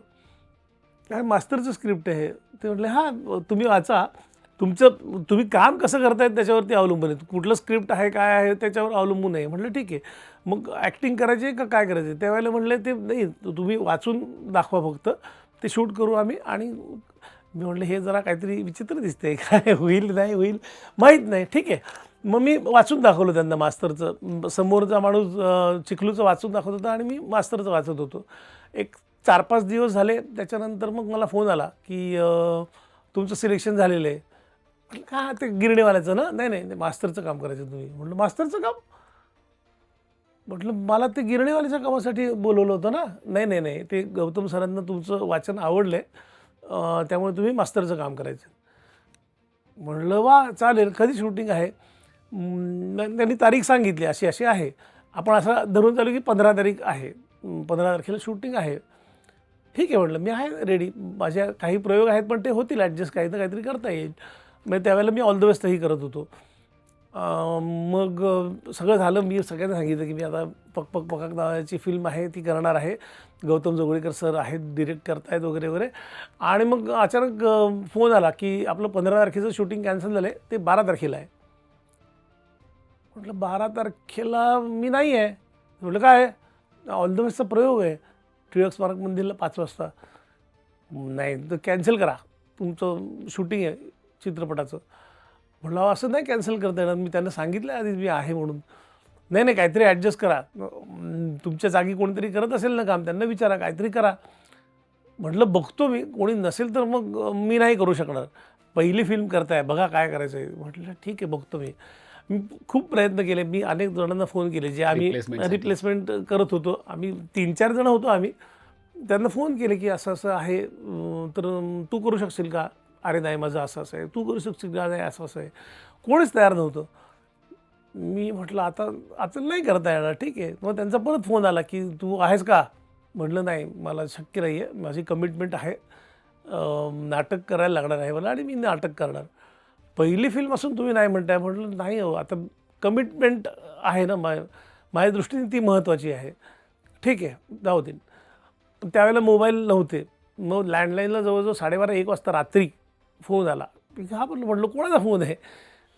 तर गौतम जोगळेकर सरांनी स्वतः फोन केला होता. अरे काय प्रॉब्लेम आहे तुझा? म्हटलं सर, माझा प्रयोग आहे 5 वाजता आणि त्याला आधी मी तारीख दिली होती. आपलं 15 तारखेला होतं, ते 12 तारखेला आले सर. तो म्हटला हो बरोबर आहे, आपले पण काही प्रॉब्लेम होते त्यामुळे असं झालेलं आहे. पण तुला किती वाजता सोडलं तर तू जाऊ शकतोस तिकडे? म्हटलं आपलं शूटिंग मंचरला आहे ना सर, मी बाईक घेऊन येतो, तुम्ही मला 12:30पर्यंत सोडा, मी बाईकवरनं व्यवस्थित जाईन आणि 5 वाजता टिळक स्मारक मंदिरला प्रयोग करीन. ठीक आहे, मी तुला सोडतो. म्हटलं म्हणजे मी येऊ? हां ये ना, तुला मी सोडतो ना. म्हटलं ओके. मी मग आदल्या दिवशी बाईक घेऊन मंचरला गेलो, राहिलो तिथे आणि सकाळी शूटिंगला वाट बघतोय. पहिला दिवस होता शूटिंगचा, त्यामुळे सगळ्या गाड्या यायच्या होत्या, लाईटचं सामान यायचं होतं, कॉस्ट्यूम वगैरे वगैरे सगळं यायचं होतं. 11 वाजले, 11:30 वाजले, 12 वाजले, 12:15 वाजले, 12:20 झाले, काहीच होईना. नुसतंच आपलं सगळं लाईटचं सामान उतरते वगैरे चाललं होतं. माझी धडधड. आता मी प्रयोगाला कसं जाणार, शूटिंग कसं करणार, काय होणार, पहिलाच सगळा अनुभव. मग गौतम जोगळेकर सर स्वतः झाले आणि म्हणले जा. म्हटलं म्हणजे जा, तुझा प्रयोग आहे ना, जा. म्हटलं शूटिंग ते बघतो मी, तुला काय करायचं आहे? मी गेलो. म्हटलं गेलं, आता आपली फिल्म गेली हातातनं. मी आपला प्रयोग केला, झालं आणि 3-4 दिवसांनी परत मला फोन आला, पक शूटिंग आहे, इकडे या, किवड्याला शूटिंग आहे. म्हटलं मी आहे.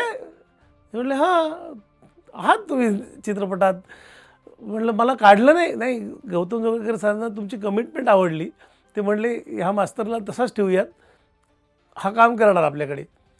तो जो सीन त्या दिवशी करणार होते, मला जेव्हा पाठवलं प्रयोगाच्या वेळेला, तो वेशीवरती भुत्या येतो आणि सगळे वेशीवरती उभे असतात आणि तो काय होणार, काय करणार वगैरे तो सगळा सीन होता. तो सीन शूट केला होता त्यावेळेला आणि माझं जे 2-3 वाक्य होती ती त्यांनी अरुण होर्डेकर सरांना दिली होती आणि काय तो कुठे वगैरे असं ते सगळं केलं त्यांनी आणि तो सीन सोडून दिला त्यांनी. म्हणजे तिथं मास्तर आवश्यक होता, पण सरांनी त्या मास्तरला अवॉइड केला तिथे आणि बाकीच्या सीन तसंच ठेवलं आणि मी ती फिल्म करू शकलो. ती गौतम जोगळेकर सरांमुळे करू शकलो. वा. पण पक्काकनी काय दिलं नेमकं? म्हणजे नाव तर दिलंच, नाव त्याच्यासोबत खूप काय मिळालं?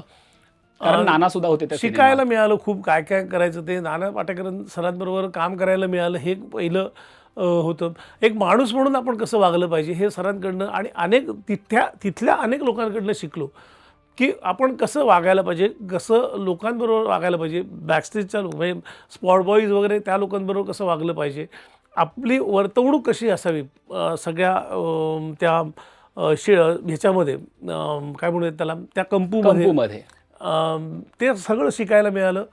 आणि नाना पाटेकर सरांचा तर मला खूप चांगला अनुभव. म्हणजे एक सीन केला छोटासा, शेवटच्या क्षणी आम्ही त्या मंचावरती बसलेला असतो, हा एकच सीन केला. इतर वेळेला ते आमच्या बरोबर असायचे, हसत खेळत असायचे, गमती आम्ही करायचो, सगळं करायचो. पण त्यांनी एवढं लक्षात ठेवलं होतं, ज्या वर्षी नटसम्राट चित्रपट आला त्याचा प्रीमियर होता सिटी प्राईड कोथरूडला. तेव्हा आम्ही 12:30चं बघायला गेलो आणि 5 वाजता प्रीमियर होता. आम्ही 12:30चा शो बघितला आणि मी खाली उतरत होतो आणि नाना पाटेकर सर वरती येत होते आणि त्यांनी मला बघितलं, अरे मास्तर काय करतोस इकडे? मला धक्का बसला. म्हणजे विचार करा की ते साधारण 97-98च्या दरम्यान कधी शूटिंग झालं असेल ह्याचं पकाकचं आणि नटसम्राट किती उशिरा आला होता. इतकी वर्ष झाल्यानंतरसुद्धा त्यांनी मला त्या गेटअप शिवाय ओळखला आणि इतरांना पण सांगितलं, हा मास्तर आठवतोय का पकाकमधला उत्तम काम केलं होतं यांनी. मला तिथेच रडायला आलं होतं की ह्या एवढ्या मोठ्या माणसांनी मला लक्षात ठेवलं आणि माझ्या कामाचं कौतुक केलं. हे मी त्यांच्याकडनं शिकलो की जे ॲप्रिशिएट करायचे ते त्याच वेळेला ॲप्रिशिएट करायचं माणूस समोर आल्यानंतर. कारण आम्ही जेव्हा प्रीमियर झाला त्यावेळेला मी जाऊ शकलो नव्हतो, त्यानंतर आम्ही कधीच भेटलो नव्हतो. त्यांनी ती पावती इतक्या वर्षानंतर दिली भेटल्यानंतर लक्षात ठेवून. आणि त्यामुळे किती बरं वाटतं आपल्याला. आणि हेच जर का आपण इतरांच्या माणसाचा बाबतीत मोठेपणा केलं असते, हा माणसाचा मोठेपणा. आणि मग त्यातनं मी हे शिकलो की कमिटमेंट अत्यंत महत्त्वाची आहे. प्रत्येक वेळेला कमिटमेंट असेल, म्हणजे तुम्ही चांगले कलाकार असाल, चांगले माणूस असाल, पण तुम्ही तुमची कमिटमेंट पण तुम्ही पाळली पाहिजे. हे शिकलो आणि ते लक्षात ठेवलं की प्रत्येक वेळेला आपण ज्याला कोणाला तारीख देतोय ती तारीख महत्त्वाची आहे. म्हणजे कुठल्या दुसऱ्या नाटकाला तारीख दिली असेल तर ती महत्त्वाची आहे. मग नाटक करायचं तर नाटकच करायचे, किंवा मग शूटिंगला पहिल्यांदा तारीख दिली असेल तर शूटिंग करायचे. ज्याला कोणाला पहिली तारीख दिलेली असेल, पहिली वेळ दिली असेल, त्याच्याकडे जाऊयात आपण. म्हणजे आयुष्यात अशा पण गोष्टी घडल्या की पर्सनल गोष्टी आहेत काही. म्हणजे आयुष्यात काही गोष्टी असतात. आता मुलीचा जन्म झाला आणि मुलीचं नाव म्हणजे बारसं होतं आणि बारशाचा मुहूर्त असा निघाला की त्या दिवशी माझं औरंगाबादला प्रयोग होता. बायकोला म्हटलं की वृषालीला म्हटलं की आता काय करायचं, प्रयोग तर होणारच आहे तिकडे, मग तिथं मी रिप्लेसमेंट पाठवू का? ती म्हणली तू कशाला काळजी करतोयस. आईने जे वाक्य बोलली होती तेच ती बोलली. पूजे वेळीच झालं हां तेच झालं. ती म्हणली तुला किती वाजता जायचे? 9:30 वाजता प्रयोग आहे ना, तू 12:30-1ला निघालास तरी चालणार आहे ना. मग त्याच्या आधी आपण बारशा पाळण्यात ठेवूयात, नाव ठेवूयात तिचं, आणि जेवण करून तू निघून जा. आणि मग बाकीचे आहेत म्हणजे जे पाहुणे आपले येतील, सगळे नातेवाईक वगैरे येतील, त्यांचं काय ते मी बघते ना, त्याची काळजी कशाला करतेस. आणि अनेक नातेवाईकांनी तिला विचारलं. मी नाव ठेवलं आणि मी निघून गेलो औरंगाबादला प्रयोग करायला. म्हणजे त्यावेळेचा औरंगाबाद, आता संभाजीनगर. मी प्रयोगाला गेलो. सगळे पाहुणे काही ना काहीतरी खवचट पाहुणे असतातच आपल्याकडे. काय अरे एवढं मुलीचं नाव ठेवायचं बारसं आहे आणि हा कुठं गेला विजय? गेला कामाला गेला आहे. अरे त्याला थांबता येत नाही, एवढं महत्त्वाचं आहे. आणि ती म्हणली ते पण महत्त्वाचं काम आहे. तो जर का गेला नसता प्रयोगाला तर एक 20 ते 25 जणांचं उदरनिर्वाहाचं साधन थांबलं असतं. आणि हे खरंच आहे. म्हणजे एक मिनिट नाही आला तर अख्खं नाटक थांबतं. बॅकस्टेजचे लोक असतात, ऑनस्टेज लोक असतात, अनेक ते बुकिंग क्लार्क असतात. ह्या अनेक लोकांच्या बाहेर बसणारे विक्रेते अनेक लोकांचे प्रॉब्लेम झालेले असतात. म्हणजे जर नाही नाटक झालं तर ह्या लोकांचा उदरनिर्वाहाचा प्रश्न सुटतोय त्या गोष्टीमुळे. तर नाटक करणं महत्त्वाचं आहे आणि ते तो करतोय. आणि आत्ता नाव ठेवल्यानंतर त्याचं काय काम आहे? या नमस्कार, जेवून या वगैरे एवढं सांगायचं, तर ते मी करते आहे. म्हणजे सपोर्ट सिस्टीम अशी माझी एवढी चांगली आहे. वा. आणि अशी सपोर्ट सिस्टीम असणं खूप गरजेचं आहे. आणि तिने पण नाटकात काम केलेलं असल्यामुळे तिला माहिती आहे हे सगळं, आणि तेही मनापासून करत असते. त्या मुद्द्यावर मला यायचंच आहे, पण त्याच्या आधी पकपक झाला. नटाच्या बाबतीत असंही होतं की कामातनं काम मिळत जातं. खरं तर ते त्याचं यश असतं. एक काम झालं की त्यातनं दुसरं मिळालं, दुसऱ्यातनं तिसरं मिळालं, भले मध्ये थोडा गॅप असला तरी चालेल. ते झालं पकपक नंतर की गॅप मिळाला. यशाची गाडी जी आपण म्हणतो ती कशी झाली पकपक नंतर? नाही, चित्रपटात तेवढं जास्त काम नाही मिळालं. कदाचित असं असेल की मी सलग नाटकच करत आलो त्यावेळेला. मी सिरियलमध्ये सुद्धा 2000 साधारण 10-11च्या वेळेला त्या दरम्यान आलो. पण तोपर्यंत मी खूप नाटकं करत होतो. म्हणजे पुण्यात तर मी बिझी असायचो नाटकामध्ये, असं आपण म्हणूयात. कारण त्यावेळेला नाटक खूप व्यवस्थित चालायचे. नाटकाला चांगले दिवस होते. आजही आता नाटकाला चांगले दिवस आलेले आहेत. पण त्यावेळेला मी म्हणजे कोणी विश्वास ठेवणार नाही, पण मी 9 नाटकं करायचो त्यावेळेला एका वेळेला. म्हणजे सकाळमध्ये किंवा मठामध्ये रोज माझं नाव असायचं. रोज माझं एक कुठलं ना कुठलं तरी नाटकाचा प्रयोग असायचा. बालगंधर्व, भरतनाट्य मंदिर, टिळक स्मारक मंदिर, कुठं ना कुठंतरी असायचा. मी अनेक वेळेला 12, 5, 9:30 असे तिन्हीच्या एका दिवशी 3 प्रयोग केलेले आहेत. आणि सतत आपलं नाव येतंय का ते बरं वाटायचं. आणि आपलं वर्तमानपत्रात आपलं नाव बघितल्यानंतर आपल्याला खूपच आनंद होतो. आणि मला तर खूप आनंद होतो. आणि नाटकं चालू असल्यामुळे अनेक वेळेला चित्रपटांना नाही म्हणायला लागलं, अरे पिक्चरमध्ये काम करतं बाबा, पिक्चरमुळे अजून जास्त प्रसिद्धी मिळते, असं अनेक लोकांनी सांगितलं. म्हटलं मला पण ते हवं आहेच आहे, पण कमिटमेंट परत जर काय नाटकांना. आणि त्यावेळेला लग्न नावाचं नाटक चालू होतं, लग्नाची वेळी नावाचं नाटक चालू होतं, ऑल द बेस्ट चालू होतं. नंतर मते आहेत का म्हणून काम करायचो. सासूबाईंचं असंच असतं. कुर्यात सदा टिंगलम, ॲन इंटरव्हल, ही नाटकं चालू होती. अजून 2 नाटकांचं नाव मला आठवत नाही आहे, पण ही चालू होती नाटकं. तर त्यामुळे मग चित्रपटात काम फारशी केली नाहीत, पण जे काही मिळाली ती केली, तीही लोकांना आवडली. आणि मग सिरियल्स सुरू झाल्या. मग सिरियसमध्ये आता सिरियसचं तर डेली सोप म्हटल्यानंतर रोज शूटिंग असतं, त्यामुळे त्याच्यातनं जसा वेळ मिळेल तसा पिक्चरला किंवा चित्रपटाच्या शूटिंगला वेळ देता येतो, पण तो कमी मिळाला वेळ आणि त्यामुळे 15-16 चित्रपट केले असतील, पण जे काही केले आनंद आहे. नंतर चिंटूसुद्धा केला. चिंटू चित्रपट त्याच्यातही मास्तर होतो मी, पण चिंटूचा मास्तर म्हणून सुद्धा मला लोक ओळखतात. ती पण मजा त्याची आहे. कुठेतरी खंत वाटते का की नाही. मी सिनेमाचा नट नाही होऊ शकलो? नाही. ते एक असतं ना की एखादा नट जर आलाच इंडस्ट्रीमध्ये तर सुरुवातीला मालिका करत असेल तर त्याला नाटक करावंसं वाटतं, नाटक करत असेल तर सिनेमा करावासा हो, वाटतं. हो. असं वाटलं का कुठेतरी की मी सिनेमाचा नट नाही होऊ शकलो? नाही, ती खंत नाही मला कधी वाटली. नाटक करतो, नाटकाचा माणूस आहे म्हटल्यानंतर मला ती मी अभिमानाने सांगतो की मी नाटकवाला. नाटकवाला आहे. वा. कारण पहिली गोष्ट आहे की नाटक हे लाईव्ह आहे. म्हणजे तुम्ही जे काय परफॉर्म करताय त्याचं लगेचच दाद मिळते, समोरून दाद मिळते, टाळ्या वाजतात, हसे येतात, नाटक संपल्यानंतर लोक भेटायला येतात, वाईट झालं वाईट सांगतात, चांगलं झालं चांगलं झालं म्हणतात. म्हणजे जी काही रिॲक्शन असेल जिवंत ती कलाकृती. लगेचच मिळते. आपण जेव्हा सिरियल करतो तेव्हासुद्धा जेव्हा तो भाग दाखवला जातो त्याच्यानंतर उद्या परवामध्ये वगैरे लोक भेटतात. सिनेमाचं कसं असतं, सिनेमा आपण शूट करतो, मग ते एडिट होतो, मग तो रिलीज होतो. जवळजवळ 1-2 महिने तरी जातात की 3 महिने जातात, वर्ष जातं. वर्षभरानंतर जेव्हा प्रेक्षक ते आपलं काम बघतात त्याच्यानंतर आपण जेव्हा भेटतो त्यावेळेला आपल्याला सांगतात की अरे त्या चित्रपटातलं काम चांगलं झालं होतं, हे चांगलं झालं होतं. नाटक तसं नाही आहे. लाईव्ह. झालं नाटक संपल्या लोक येतात, भेटतात, सांगतात. अरे मला त्यामुळे ना आता हे चुकीचं आहे बरोबर आहे मला माहीत नाही, मला बरोबर वाटतं की एखादा जो प्रेक्षक आला आणि समजा त्यांनी सांगितलं ह्या नाटकात तर तुमचं काम बघितलं होतं मी, तेव्हा मला फार बरं वाटतं. कारण ते स्वतःचा वेळ खर्च करून, स्वतःचे पैसे खर्च करून म्हणजे. नाट्यगृहात आलेले असतात.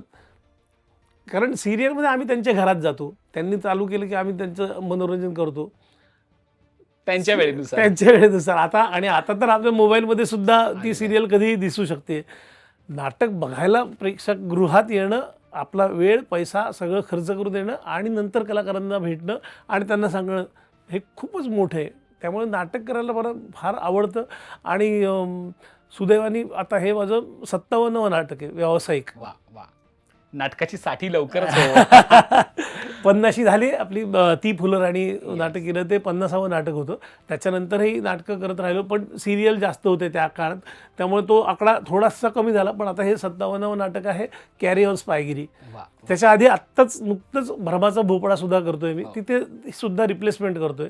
सुनील तावडे ते काम करत होते, आता त्यांच्याऐवजी ते आणि मी असं आम्ही ॲडजस्टमेंटमध्ये ते नाटक करणार आहोत. ते नाटक करायलाही मजा येते कारण कॉमेडी. संजय नार्वेकर हा अर्थात.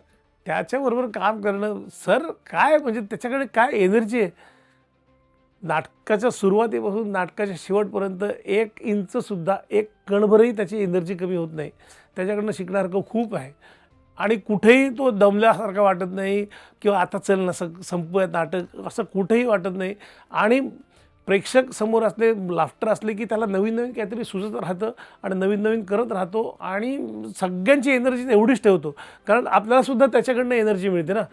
त्यामुळे संजयबरोबर आता हे 3रं नाटक आहे. आता संजयबरोबर आम्ही राधभूल नावाचं नाटक केलं, विनय आपटेंनी आधी केलं होतं ते, आणि घोळात घोळ नावाचं नाटक केलं होतं. आता हे 3रं नाटक संजयबरोबर. त्यामुळे त्या माणसाबरोबर पण शिकायला खूप खूप मिळतं आणि काम करायला मला फार आवडतं त्या माणसाबरोबर.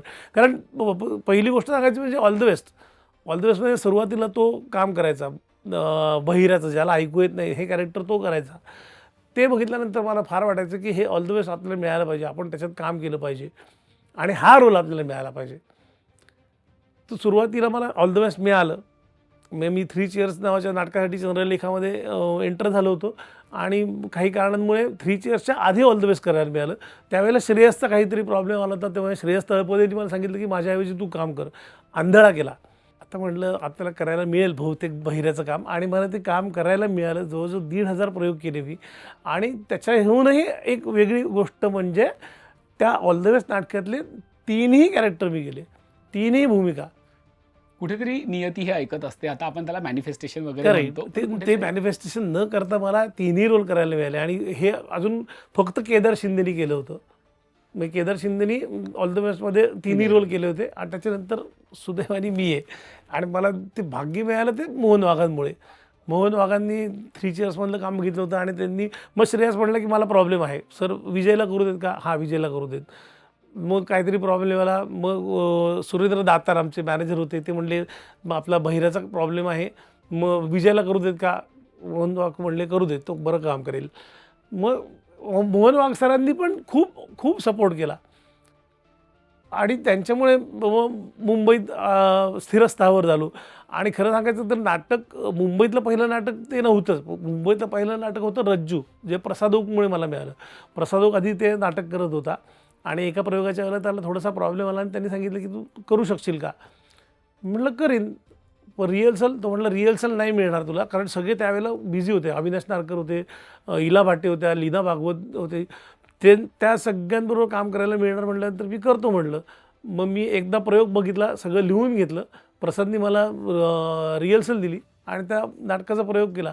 मुंबईतलं पहिलं नाटक ते रज्जू आणि त्याच्यानंतर मग नाटकं पुढे मिळत गेली आणि आता इथपर्यंत पोहोचलो. वा, मला असं वाटतं की कुणाची तरी रिप्लेसमेंट करत करत स्वतःची वेगळी ओळख बनवणं हे किती महत्त्वाचं आहे. आणि या सगळ्याकडे खरं तर मी याला यशच म्हणतो, कारण की आपण कुणाची तरी रिप्लेसमेंट करणं आणि कुणीतरी आपली रिप्लेसमेंट करणं ही फार मोठी गोष्ट आहे. हा प्रवास तुम्ही बघितलाय, काय वाटतं या प्रवासाविषयी? समाधान वाटतं आज म्हणजे वर्ष इंडस्ट्रीत काम केल्यावर? सुरुवातीला एक असा काय म्हणून शिक्का बसला होता, अरे रिप्लेसमेंट आर्टिस्ट आहे हा. मग मी त्यावेळेला खूप खूप रिप्लेसमेंट केल्या होत्या. म्हणजे मी जे अगदी आत्ता अभिमानी जातो की 57 नाटक आहे, पण जवळजवळ त्यातली एक 20 नाटकं तरी मी रिप्लेसमेंट केली होती. पण मला त्याच्यात काही ते वाईट वाटत नाही आहे की रिप्लेसमेंट आर्टिस्ट म्हणून शिक्का मिळाला. आर्टिस्ट म्हणून आहे ना, मी आर्टिस्ट आहे आणि रिप्लेसमेंट केली. एखाद्या माणसाचा जर प्रॉब्लेम आहे आणि मी मगाशी म्हटलं तेच, त्याच्या प्रॉब्लेममुळे नाटक बंद होणार आहे किंवा सगळे लोक घरी बसणार आहेत, त्यापेक्षा मी त्याच्या जागी उभं राहतो आणि सगळ्यांनाच मदत कळत नकळत थोडीशी मदत करूयात आपण आणि अशा पद्धतीने नाटक चालू ठेवूयात. पण ते खूप छान वाटतं मला, काहीच प्रॉब्लेम नाही मला त्याच्यात की रिप्लेसमेंट आर्टिस्ट असेल. नाटक करणं महत्त्वाचं. मग तुम्ही रिप्लेसमेंट करा किंवा ओरिजिनल रोल करा. आणि त्याच ऊर्जेनं खरं तर आज विजय पटवर्धन हे नाव गाजतंय, वाचतंय, सगळंच होत आहे. अजून वेळ आहे त्याला. नाही, तरी पण ओळख आहे, त्या नावाला किंमत आहे. 35 वर्षांच्या कालावधीत खूप कलाकृती केल्या. तुम्हीच म्हणाला की 57 नाटकं केली, अनेक सिनेमे केले असतील, मालिका केल्या असतील 2010 पासून 45 तरी मालिका झाल्या. 45 मालिका. कुठल्या अशा कलाकृतीत आपण खूप काम करत असतो, पण कुठल्या कलाकृती आहेत ज्यांनी वैयक्तिक विजय पटवर्धन यांना समाधान दिलं, ओळख दिली, फायदा दिला? ऑल द बेस्ट नाटकाचं तर आहेच आहे.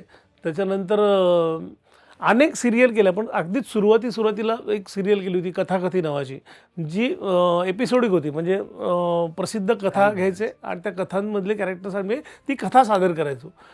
तर त्याच्यात जे.के. मालवणकर नावाचं एक कॅरेक्टर मला करायला मिळालं होतं. मी पूर्वी वपू काळेंचं कॅरेक्टर आहे ते, आणि ते खूप गाजलं होतं. म्हणजे कथाकथन करायचे त्यावेळेला वपू काळे, त्यावेळेला हे कॅरेक्टर खूप गाजलेलं असायचं आणि गाजायचंच प्रत्येक वेळेला.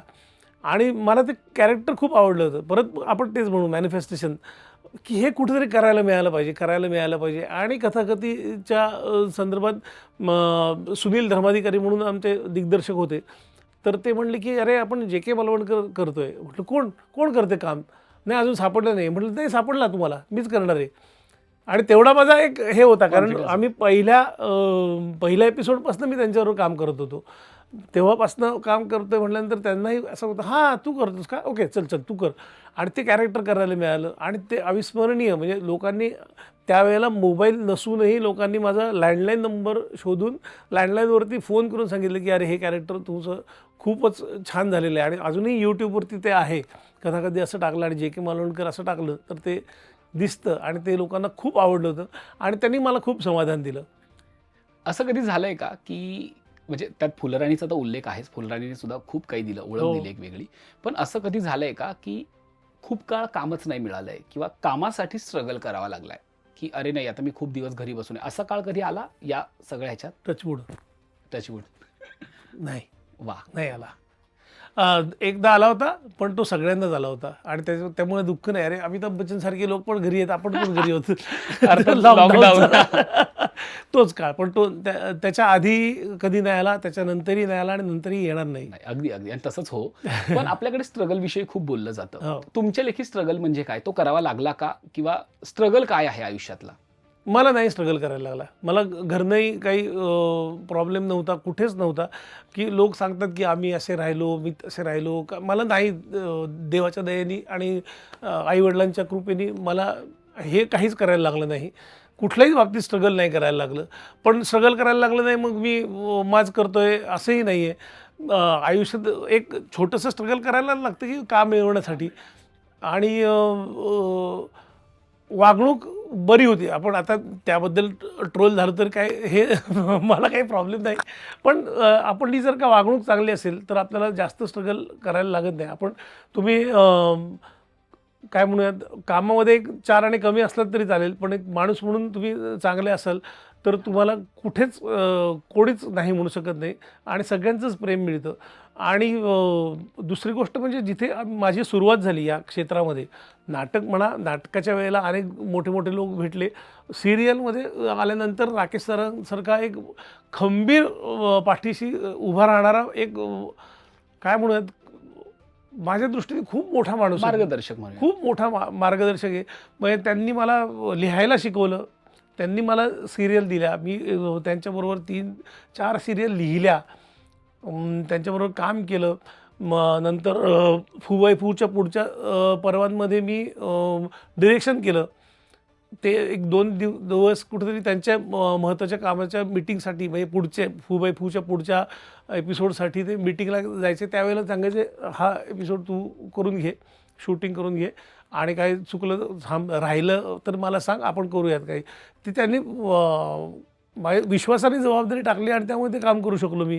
त्याच्यानंतर कॉमेडी बिमेडी नावाची एक आम्ही सिरियल केली, ती पूर्णपणे त्यांनी माझ्या हातात दिली होती. आता तू स्किट शोधायची, ती सिलेक्ट करायची, कोणाकोणाला त्यामध्ये काम करायचं ते ठरवायचंच, त्यांच्याकडनं करून घ्यायचंच. ही त्यांनी स्वतःहून जबाबदारी दिली आहे. मी थोडासा कमी पडलो असेल कदाचित त्याच्यात, त्याबद्दलही ते बोलले. पण तो माणूस नसता तर मी काहीच करू शकलो नसतो. राकेश सर इथेच, म्हणजे खरं सांगायचं तर आत्ता त्यांच्यावर मी काम करत नाही आहे, पण पुढे मागे आम्ही नक्कीच काम करू, कारण त्यांना तेही प्रेम करतात. ते वेगळं विद्यापीठच आहे ते, खरंच वेगळं. म्हणजे कॅमेरामन आणि डिरेक्टर आणि प्रोड्युसर हे तिन्ही गोष्टी त्यांनी अत्यंत उत्तम पद्धतीने सांभाळल्या. आणि कॅम्प क्लब नावाचा जी संस्था आहे ती खरंच मोठी संस्था आहे. म्हणजे आत्ताच्या काळामध्ये अनेक, आता आमच्याही बाबतीत असं दुर्दैवाने कधी कधी घडलं, पण कॅम्प्स क्लबच्या बाबतीत असं कधीच घडलेलं नाही आहे की पैसे झाले नाही आहेत, मग पैशाला यायला उशीर झालेला आहे. उलट लवकर यायचे. म्हणजे जर 22 तारखेला तुमचं पेमेंट होणार असेल त्यावेळेला ते चेकच काढायचे, तर ते चेक 22 तारखेच्या ऐवजी 20 तारखेलाच आलेले असायचे. मग आमच्याही लक्षात यायचं नाही. मग 30 तारीख वगैरे यायची, मग तिकडनंच फोन यायचा, अहो ते चेक पडलेलं आहे तुमचं ऑफिसमध्ये, कधी घेऊन जाणार आहात का, भरू आमच्याकडे, असं व्हायचं ते. म्हणजे इतकं व्यवस्थित, म्हणजे सगळ्याच बाबतीत पंक्च्युअल म्हणताय. पंक्च्युअल संस्था. आणि त्या संस्था पण ती का, कामामुळे, तर मालक तसे असल्यामुळे. Legacy starts when together the undone is done. PNG Jewelers. Legacy is our biggest gold. पैसे बुडवण्याचा अनुभव आला कधी? कारण खूप लोकांचे पैसे बुडले त्या इंडस्ट्रीमध्ये, लाखो रुपये लोकांचे बुडालेले आहेत. हो. असं कधी झालंय? नाव घेऊ शकता एखादं? नको. पण झालंय हे तुमच्या? झालंय. धनादेश म्हणून आपण चेक मिळाला आणि तो बाउन्स झाला आहे, हे झालं. साधारणपणे लॉकडाऊनच्या अलीकडे पलीकडेच ते झालं. आणि आत्ताही एक मालिका करत होतो त्यावेळेला हे झालं आहे, पण ते होईल, आपण असं धरूयात. मॅनिफेस्टेशनवरती माझा खूप दांडगा विश्वास आहे आणि ते होईल, नक्की होईल. तरी अमाऊंट किती असेल अंदाजे आत्तापर्यंतची सगळी मिळून? आलेच नाही तशी सगळी, दोन्ही आलेच नाही तसे. एक 10 लाख रुपये. बापरे. पण आता त्याचं कुठेतरी असं वाटतं की ती रक्कम खूप महत्वाची होती, किंवा त्याचा दोष द्यावासा वाटतो का, की अरे काय माणसं आहेत ह्या जगात? दोष द्यावासा वाटतो, कारण ती आपल्याला अडीअडचणीच्या वेळेला ती रक्कम नाही मिळाली. म्हणजे आता दुर्दैवाने त्याच वेळेला माझ्या बायकोला कॅन्सर डिटेक्ट झाला आणि काही कारणांमुळे तिचा इन्शुरन्स पण नव्हता तिच्या मेडिकल रिझन्समुळे आणि खूप मोठा खर्च आला होता. आणि त्यावेळेला जर की ती रक्कम मिळाली असती जी आत्तापर्यंत अजून मिळाली नाही आहे, ती त्यावेळेला मिळाली असती, मी त्या माणसाला फोनही केला की माझी अशी अशी अडचण आहे. आणि कारण नुकतंच लॉकडाऊन पण गेला होता, त्यामुळे ती सगळे जे काही जमापुंजी होती ती लॉकडाऊनमध्ये खर्च झालेली होती. तर मी त्याला फोन केला होता की असं असं प्रॉब्लेम आहे, काय होतं आहे का? तो म्हणला नाही होते, नाही होणार आहे. मग मेसेजेस केले, काय त्याचं काही उत्तर पण नाही आलं, काहीच नाही. मग सुदैवाने थोडेसे सेव्ह केलेले होते पैसे आणि तिन्हीही सेव्ह केले होते, वृषालींनी पण सेव्ह केले होते. त्यामुळे आम्ही तिथनं सर्वाईव्ह होऊ शकलो. पण असं वाटलं की आत्ता पाहिजे होते ना यार पैसे. आपण सोडून देतो आहे ठीक आहे, आपण आपला माणूस आहे, कधी ना कधीतरी देईल. पण आत्ता जर का मला अडचण आहे तर तर त्याचा उपयोग व्हायला पाहिजे. तर ते त्यावेळेला नाही झालं. ठीक आहे, पण मग त्यावेळेला त्यामुळे आम्ही शिकलो. हे काय ना, प्रत्येक वेळेला आपल्या अडचणीमध्ये आपण काही ना काहीतरी शिकतो आणि ते शिकायला पाहिजे असं मला वाटतं. आपल्या अडचणीच्या वेळेला कोणी माणूस उभा राहिला नाही ना, तर आपण आपल्या परीनं लोकांच्या अडचणीमध्ये उभं राहूयात आपण, असं आम्ही ठरवलं आणि विजय पटवर्धन फाउंडेशन चालू केलं. किती छान. आणि आम्ही खूप असे गर्वानी वगैरे असं सांगत नाही की आम्ही या लोकांना मदत केली वगैरे. पण जे कोणी अडचणीत होते लॉकडाऊनच्या काळात बरेच जण, कारण आपलं इंडस्ट्री लगेचच बंद सगळंच पडते. थांबलं होतं. पहिली गोष्ट की पहिली बंद होते ती T V industry, picture industry, नाटक हे बंद होतं. आणि त्यामुळे बऱ्याच जणांचं हातावर पोट असतं. आत्ता काम केलं, पैसे मिळाले तर आत्ता मी घर चालवू शकतो, असे लोक होते. आणि मग आम्ही ठरवलं की आपण अशा लोकांच्या मदतीला काय करता येईल ते करूयात. म्हणून मग समाज माध्यमावरती एक मी पोस्ट टाकली, लोकांनी माझ्यावर विश्वास दाखवला, अनेक लोकांनी मदत पाठवली आणि ती मदत आम्ही कलाकारांपर्यंत पोहोचू शकलो. आणि ते एक समाधान झालं की अरे आपल्या वेळेला कोणी अडचणीच्या वेळेला नाही, जो माणूस उभं राहणं आवश्यक होतं तो नाही उभं राहायला, ठीक आहे आपण तरी इतरांच्या मदतीला अडचणीच्या वेळेला उभं राहूयात. आणि आम्ही ते ठरवलं की आपण लोकांच्या मागे उभं राहायचं. आणि आम्ही एक माध्यम आहोत. म्हणजे आम्ही जर का सांगितलं की असा असा प्रॉब्लेम आहे, ह्या माणसाला गरज आहे मदतीची, तर मदत कराल का? आणि लोक मदत पाठवतात आणि पाठवतातच, नक्कीच पाठवतात. त्यामुळे हे कुठेही आमचं क्रेडिट नाही की आम्ही लोकांना मदत केली. लोक आमच्यापर्यंत मदत पाठवतात आणि आम्ही त्या माणसापर्यंत मदत पाठवतो. आम्ही फक्त माध्यम आहोत. आम्ही कुठेही एक मोठा माणूस वगैरे असं काही नाही आहे. आम्ही छोटेच माणसं आहोत जी लोकांच्या अडीअडचणीला उपयोगी पडतो आहे. पैशांचा मुद्दा तर आहेच, पण त्याच्यासोबत इंडस्ट्रीमध्ये आणखी एका विषयी खूप बोललं जातं, ते म्हणजे रिजेक्शन. जसं मी म्हटलं की तुमचा प्रवास खूप छान आहे आणि तो तसाच सुरू राहावा. पण रिजेक्शन आलंय का? आणि त्याला जोडून एक प्रश्न, ते म्हणजे कधी कधी असं होतं अनेकांच्या बाबतीत की हां तू उद्या सकाळपासून ये किंवा 2 दिवसांनी आपण काम सुरू करतोय आणि अचानक आदल्या रात्री आपल्याला कळतं की काहीच होत नाहीये पुढे या भूमिकेचं. असं झालंय का? सिरियलच्या बाबतीत असं पूर्वी एकदा झालेलं आहे. स्टारवरतीच मला वाटतं घर श्रीमंताचं नावाची सिरियल होती, 2011च्या दरम्यान कधीतरी होती. आणि त्यावेळेला मला फोन आला की अशी अशी सिरियल आहे, हेमंत देवधर डिरेक्ट करणार होते आणि एक कॅरेक्टर आहे. मग त्यांनी मला कॅरेक्टर कसं आहे, काय आहे, पर डे किती मिळेल, काय मिळेल सगळं. त्यावेळेला मी मुंबईत पाऊल पण ठेवलेलं नव्हतं अजून, ठेवीन का काय असं परिस्थिती होती. म्हणजे फुबैफू सुरू व्हायचं होतं त्यावेळेला. मी म्हटलं हो येईन. आणि मग अशी अशी तारीख आहे तुमच्या शूटिंगची. म्हटलं ठीक आहे, मी आदल्या दिवशी येईन. विशाल इनामदार नावाचा माझा मित्र आहे, माझा भाऊच आहे म्हणूयात आपण, कौशल इनामदार आणि विशाल इनामदार. तर मी त्याला म्हटलं की मला राहण्याचा प्रॉब्लेम आहे. तो म्हटलं माझं घर आहे ना, तू कशाला उगीच काळजी करतो. मग मी त्याच्याकडे राहायला जाणार असं ठरलं. मी सगळ्यांना सांगितलं आता मी एक सिरियल करतो आहे, आता एक वर्षभर मी ती सिरियल करीन कदाचित, काय माहीत नाही. मी गेलो, सगळं इथं आलो मुंबईमध्ये, सगळं सामान घेऊन वगैरे. संध्याकाळपर्यंत आम्ही टाईमपास करत होतो. आणि मग साधारण एक 7-8 वाजता मेसेज आला की उद्या इथे इथे शूटिंगला यायचं आहे. ओके म्हटलं ठीक आहे मी येतो. आणि साधारण 9-9:30 वाजता परत फोन आला, मेसेज आला की ते कॅन्सल झालेलं आहे, तुम्ही ते कॅरेक्टर करत नाही आहात. मला एकदम धक्काच बसला. म्हटलं मी पुण्यातनं निघालो, सगळं सामान घेऊन आलो की आता पुढे आपण इथे काहीतरी करिअर करणार आहोत. आणि ह्याच्या आधीसुद्धा आम्ही 3 चेअर्ससाठी मुंबईत आलो होतो आणि ते नाटक काही फारसं चाललं नाही म्हणूयात आपण, आणि त्यामुळे मुंबईतनं परत आलो होतो. आता ही दुसरी वेळ असणार होती मुंबईतनं परत जाण्याची. म्हटलं काय आपल्या नशिबात अजून लिहिलेलं दिसत नाही आहे, परत कधीतरी येऊयात. म्हणून त्या दिवशी रडलो खूप, खूप वाईट वाटलं. पण म्हटलं खचून जाण्यात काय पॉईंट आहे, आपल्याला मुंबईत नाही पुण्यात तरी काम मिळेल. आणि मग अशी म्हटलं तसं पुण्यात भरपूर कामं सुरू झाली होती, त्यामुळे ते दुःख बाजूला राहिलं. तेव्हा संशय कल्लो नावाचं संगीत नाटक करत होतो मी.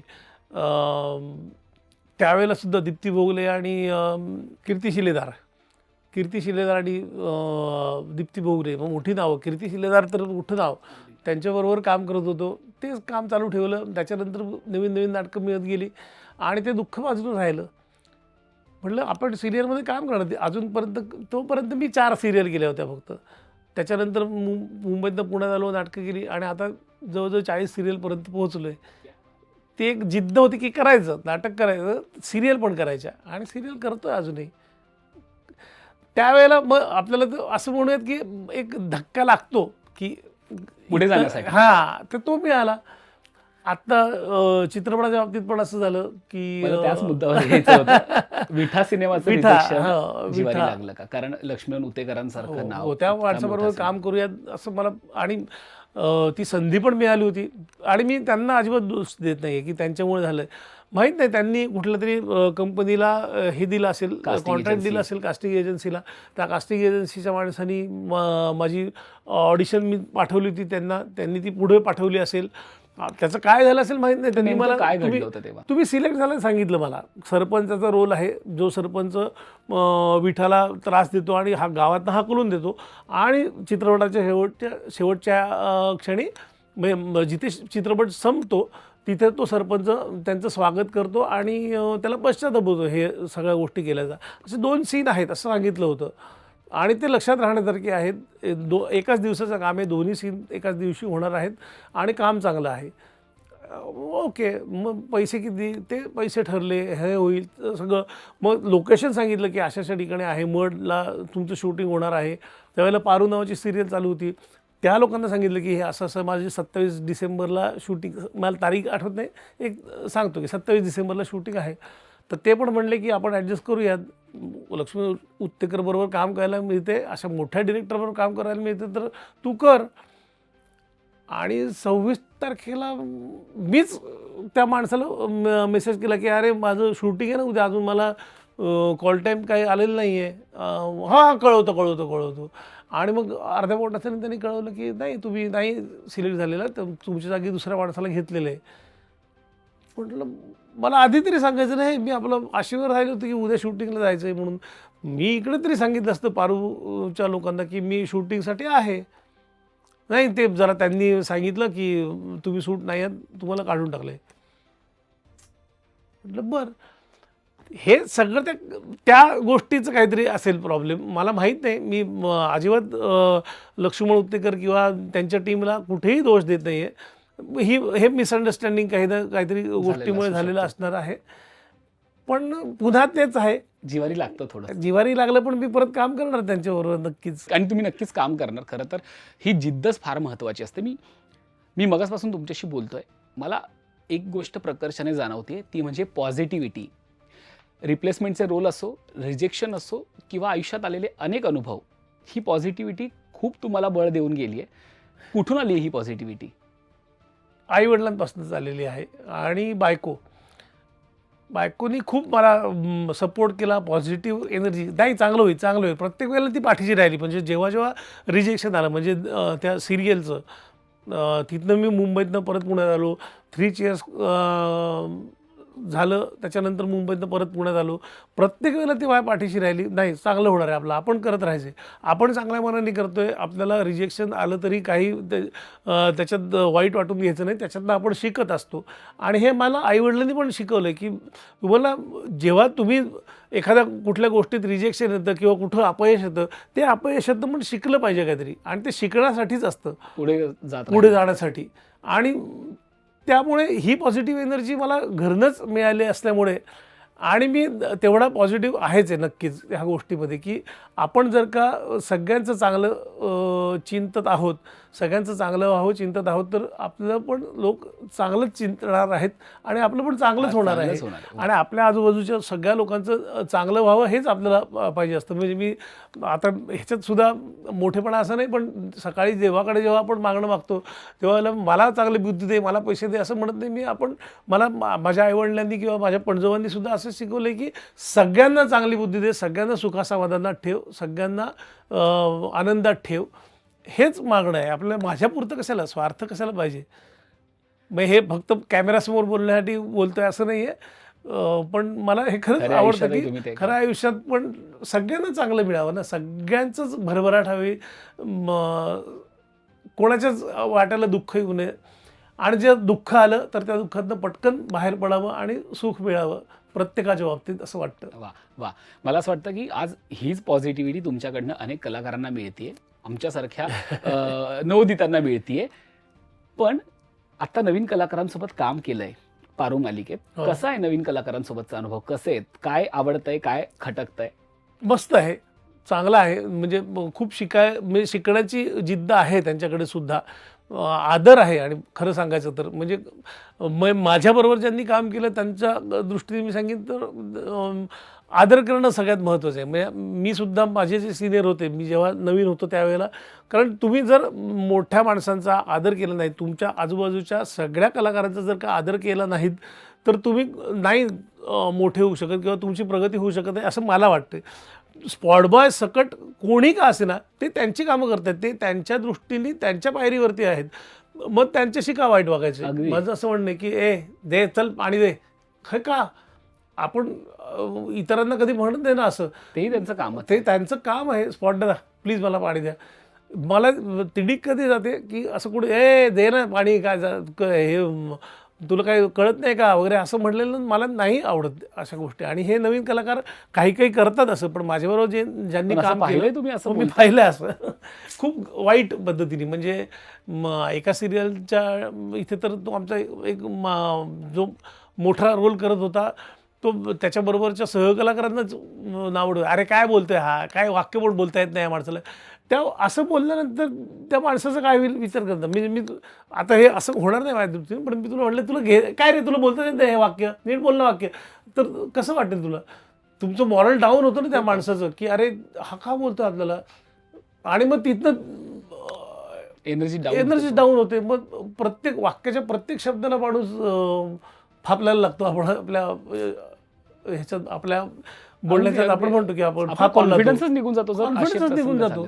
असं का? म्हणजे तुम्ही पहिल्या टेकला ओके झालात का? जेव्हा पहिलं काम केलं त्यावेळेला तुम्ही तसेच होतात का? तुमचंही कुठेतरी फंबल झालेलं असेल, कुठेतरी थरथराट झाला असेल, ॲक्शन म्हटल्यानंतर घाम फुटला असेल तुम्हाला. पण प्रत्येक माणूस पहिल्यापासूनच हिरो होऊन येत नाही ना, कुठं ना कुठेतरी शिकत असतो. पाण्यात पडल्यानंतर लगेचच पोहायला लागतो का माणूस?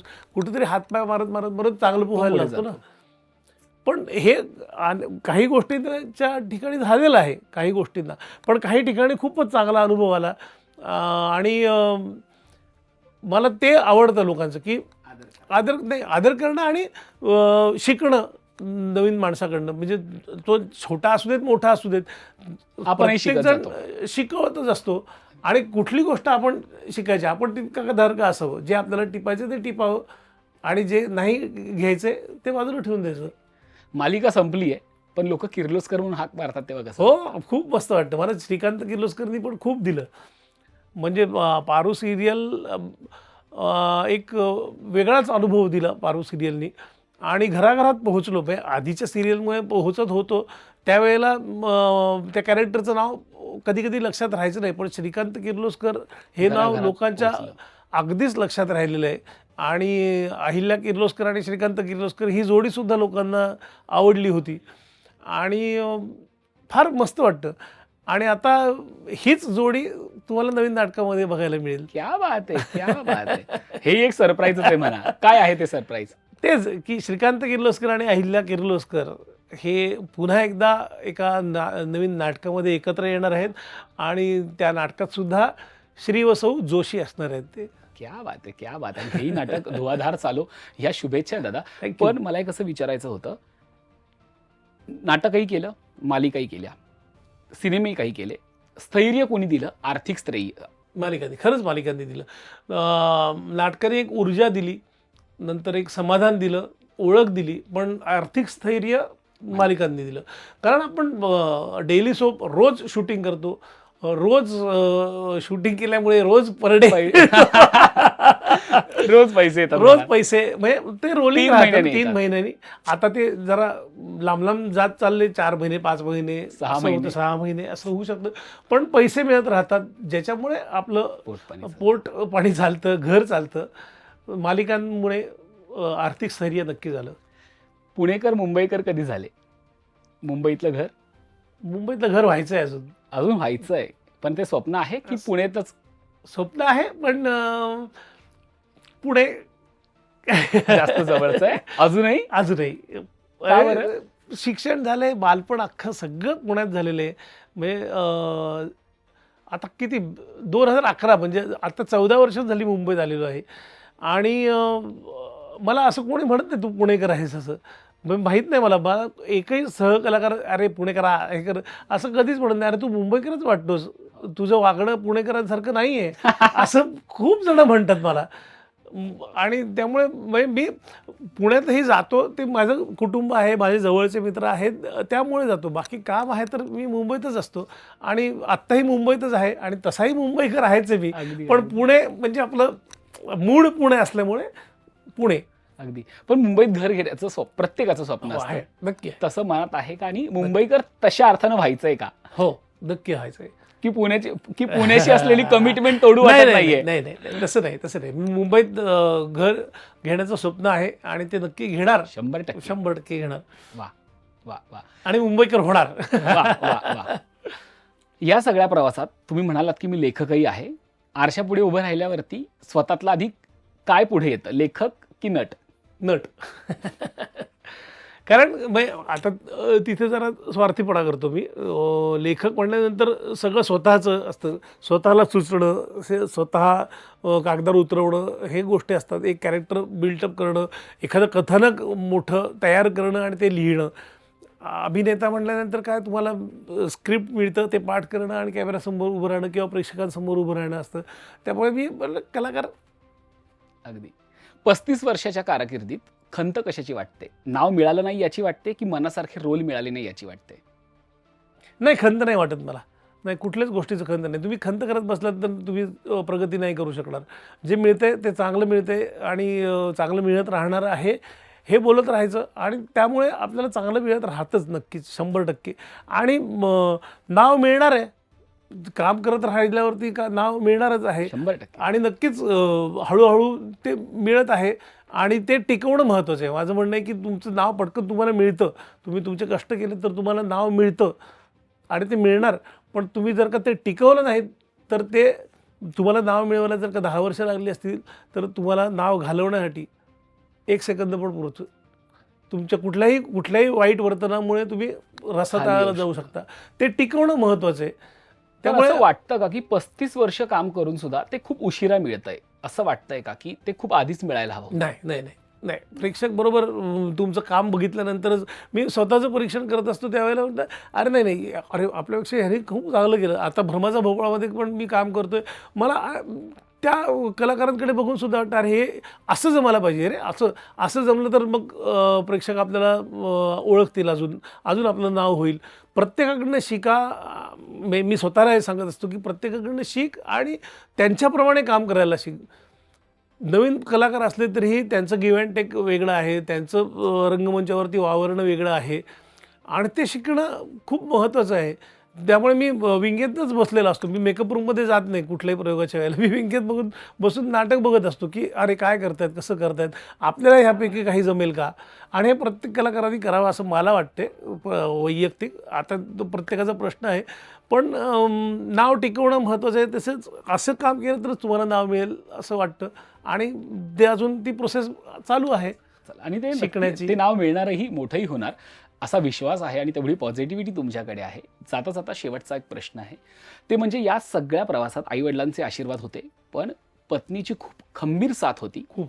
मला त्यांच्याविषयी ऐकायचं आहे. एक गोष्ट सांगायची म्हणजे जेव्हा माझं करिअर सुरू झालं नाटकामध्ये वगैरे, नाटकाचं करिअर आणि प्रेमाचं करिअर एकाच दिवशी सुरू झालं असं म्हणूयात आपण. अगदी त्याच वर्षी आम्ही एकमेकांना भेटलो आणि एकमेकांबरोबर आयुष्य घालवायचं असं आम्ही ठरवलं आणि तसा आमचा प्रवास सुरू झाला. मग लग्न झालं आमचं. लग्नानंतर तीसुद्धा काम करत होती नाटकामध्ये. तिनेसुद्धा ऑल द बेस्टमध्ये काम केलं. जवळजवळ एक 45-50 प्रयोग केले तिने आणि अजूनही बरीच नाटकं ती करत होती. त्याच्यानंतर मुलीचा जन्म झाला. मुलीचा जन्म झाल्यानंतर आमचं असं चाललं होतं की आपण दोघंही नाटकात काम करतो आहे. नाटकाचे आणि लाईफ जरा थोडंसं विचित्र असतं. आज काम आहे तर उद्या काम नाही. म्हणजे नाटकाचं असं नाही, नाटक, सिरियल, सिनेमा सगळं आपल्या क्षेत्रातच असं अस्थिर आहे. क्षेत्र आहे मुळात. अस्थिर आहे. आज आहे तर उद्या नाही. मग असं झालं तर काय करूयात आपण दोघंही घरात बसून आहोत. असं झालं तर कसं घर चालणार. कोणीतरी एक फिक्स इन्कम असलेली काम घरात करायला यायला पाहिजे. तर काय करायचं. तर ती म्हणली, तू कर, तुला आवडतं ना काम करायला, तू नाटकात काम कर, मी नोकरी करते. म्हटलं तुला पण करायचं आहे ना सिरियलमध्ये वगैरे काम. तिने सिरियल पण केलं काही. तर ती म्हणली नाही नाही, आपलं घर महत्त्वाचं आहे आणि मुलगी आहे आपल्याला आणि मुलीला आई पाहिजे असते, जास्त आई जवळची असते, कारण आई तिचं संगोपन जास्त चांगल्या पद्धतीने करू शकते. त्यामुळे मी जॉब करते, घर सांभाळते, तुला काय करायचं आहे ते कर असं सांगितलं तिने आणि ती जॉब करायला लागली आणि मी आपला नाटक करतोय, दौरे करतोय, शूटिंग करतोय, हे चालू झालं. आणि कुठेच तिने मला हे नको करूस, हे नाही करायचं, हे सांगितलं नाही. ती प्रत्येक वेळेला सपोर्ट करत राहिली. हां, हे चांगलं, हे कर, हे कर, हे कर, ह्या माणसांबरोबर कर, काम कर, हे नाटक करू नको, हे घाणेरडं आहे असं कधीच म्हटली नाही. हे नाटक चांगलं आहे, तू ते नाटक चांगल्या पद्धतीने प्रेझेंट करा सगळे मिळून, आणि जे काय खटकत असेल ते सांगते ती, हे खटकतं, हे काढून टाका. मग मी बाकीच्या लोकांबरोबर विचार विनिमय करायचो, चर्चा करायचो की अरे आपण हे काढूयात का. मग आम्ही ते काढून टाकायचो किंवा मग तिला सांगायचो की हे खटकण्यासारखं नाही, हे असं असं आहे. मग ती ओके म्हणायची. मग ती अजूनही एक क्रिटिक पण आहे, सगळ्या प्रेक्षकही आहे, प्रेक्षकही आणि आहे, स्वतः कलाकारही आहे. हो, सगळंच आहे. आणि तिने प्रत्येक वेळेला मला साथ दिलेली आहे. आणि त्याच्यानंतरही आत्ता कॅन्सरचं तुम्ही म्हणलात की मी वेरू परत वगैरे, मी खरंच नाही काय केलेलं. सगळं तिने स्वतः हँडल केलं. आणि त्यावेळेला सुद्धा मी पारू सिरियल करत होतो आणि शुभविवाह सिरियल करत होतो. शुभविवाह मुंबईत होती आणि पारू साताऱ्यात. तर हे सगळ्याच्या वेळेला ती म्हटली तू नाही.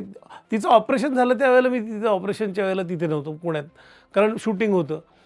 मी तिला म्हणलं मी ते शूटिंग कॅन्सल करतो, मी येतो. ती म्हटली तू काय करणार आहेस, तू ऑपरेशन करणार आहेस माझं, ते डॉक्टर करणार आहेत ना ऑपरेशन, तू का टेन्शन घेतो आहेस. फोन आहे आपल्याकडे, माझं दादा आहे तिथे, तू दादा आहे, आई आहे, तू त्यांच्याबरोबर कॉन्टॅक्टमध्ये राहा, ते सांगतील तुला काय करायचं आहे ते. तू तिथं थांबून काही वेगळं होणार आहे का. ऑपरेशन तू वेगळं करणार आहेस का ऑपरेशन. तू तिथं नुसतंच बसून राहणार आहेस ना, नुसतं बसून राहण्यापेक्षा काम कर. अशी बायको जर का समोर असेल, बरोबर असेल, तर मग अजून काय पाहिजे. प्रत्येक वेळेला ती माझ्या पाठीशी उभी राहिलेली. मी तिच्या पाठीशी नाही उभी राहिली, ती माझ्या पाठीशी उभी राहिली प्रत्येक वेळेला. तिचं कॅन्सरचं दुखणं असू देत किंवा काही असू देत, मी फाउंडेशन उभं करूयात म्हणलं, ती माझ्याबरोबर उभी राहिली. नंतर कोविडच्या काळात आम्ही पहिला ह्याच्या वेळेला आपण 2 मिनिटाचं काहीतरी स्किट करूयात आणि प्रेक्षकांच्या समोर सादर करूयात. मग आम्ही रोज एक स्किट शूट करायचो आणि ते यूट्यूबवर टाकायचो. त्यालासुद्धा तिने हां चालेल आपण करूयात. ती म्हणली की माझं काम करायचं राहिलंच होतं जेव्हा मी नोकरी करायला सुरुवात केली होती, त्यामुळे ते आता भरून निघते. ती इतकी पॉझिटिव्ह होती की ती आता ते भरून निघते, आपण करूयात ते. आम्ही त्याचे 215 एपिसोड केले जवळजवळ. मी काही करायचं म्हटलं तरी ती त्याच्यातले लूप होल्स असतील, त्याच्यातलं वाईट असेल ते ती सांगते. मग ते आम्ही नीट करतो, त्याच्यात काय सुधारणा करायची ती करतो आणि ते काम करतो. त्यामुळे फाउंडेशन म्हण, संसार म्हण, काही म्हण, कुठल्याही बाबतीत ती माझ्या पाठीशी अत्यंत खंबीरपणे उभी आहे. मी कितीही वाईट वागलेलं असतो तरी ती जास्त पॉझिटिव्ह आहे माझ्यापेक्षा. आणि तो काय म्हणतो पॉझिटिव्हनेस तिच्याकडनं माझ्याकडे आलेला आहे आणि माझ्या मुलीतही त्यामुळे आलेला आहे. सर खूप खूप धन्यवाद, वेळात वेळ काढून इथे आलात, इतकं भरभरून बोललात. PNG कडनं तुम्हाला एक छोटीशी भेटवस्तू. अरे थँक्यू.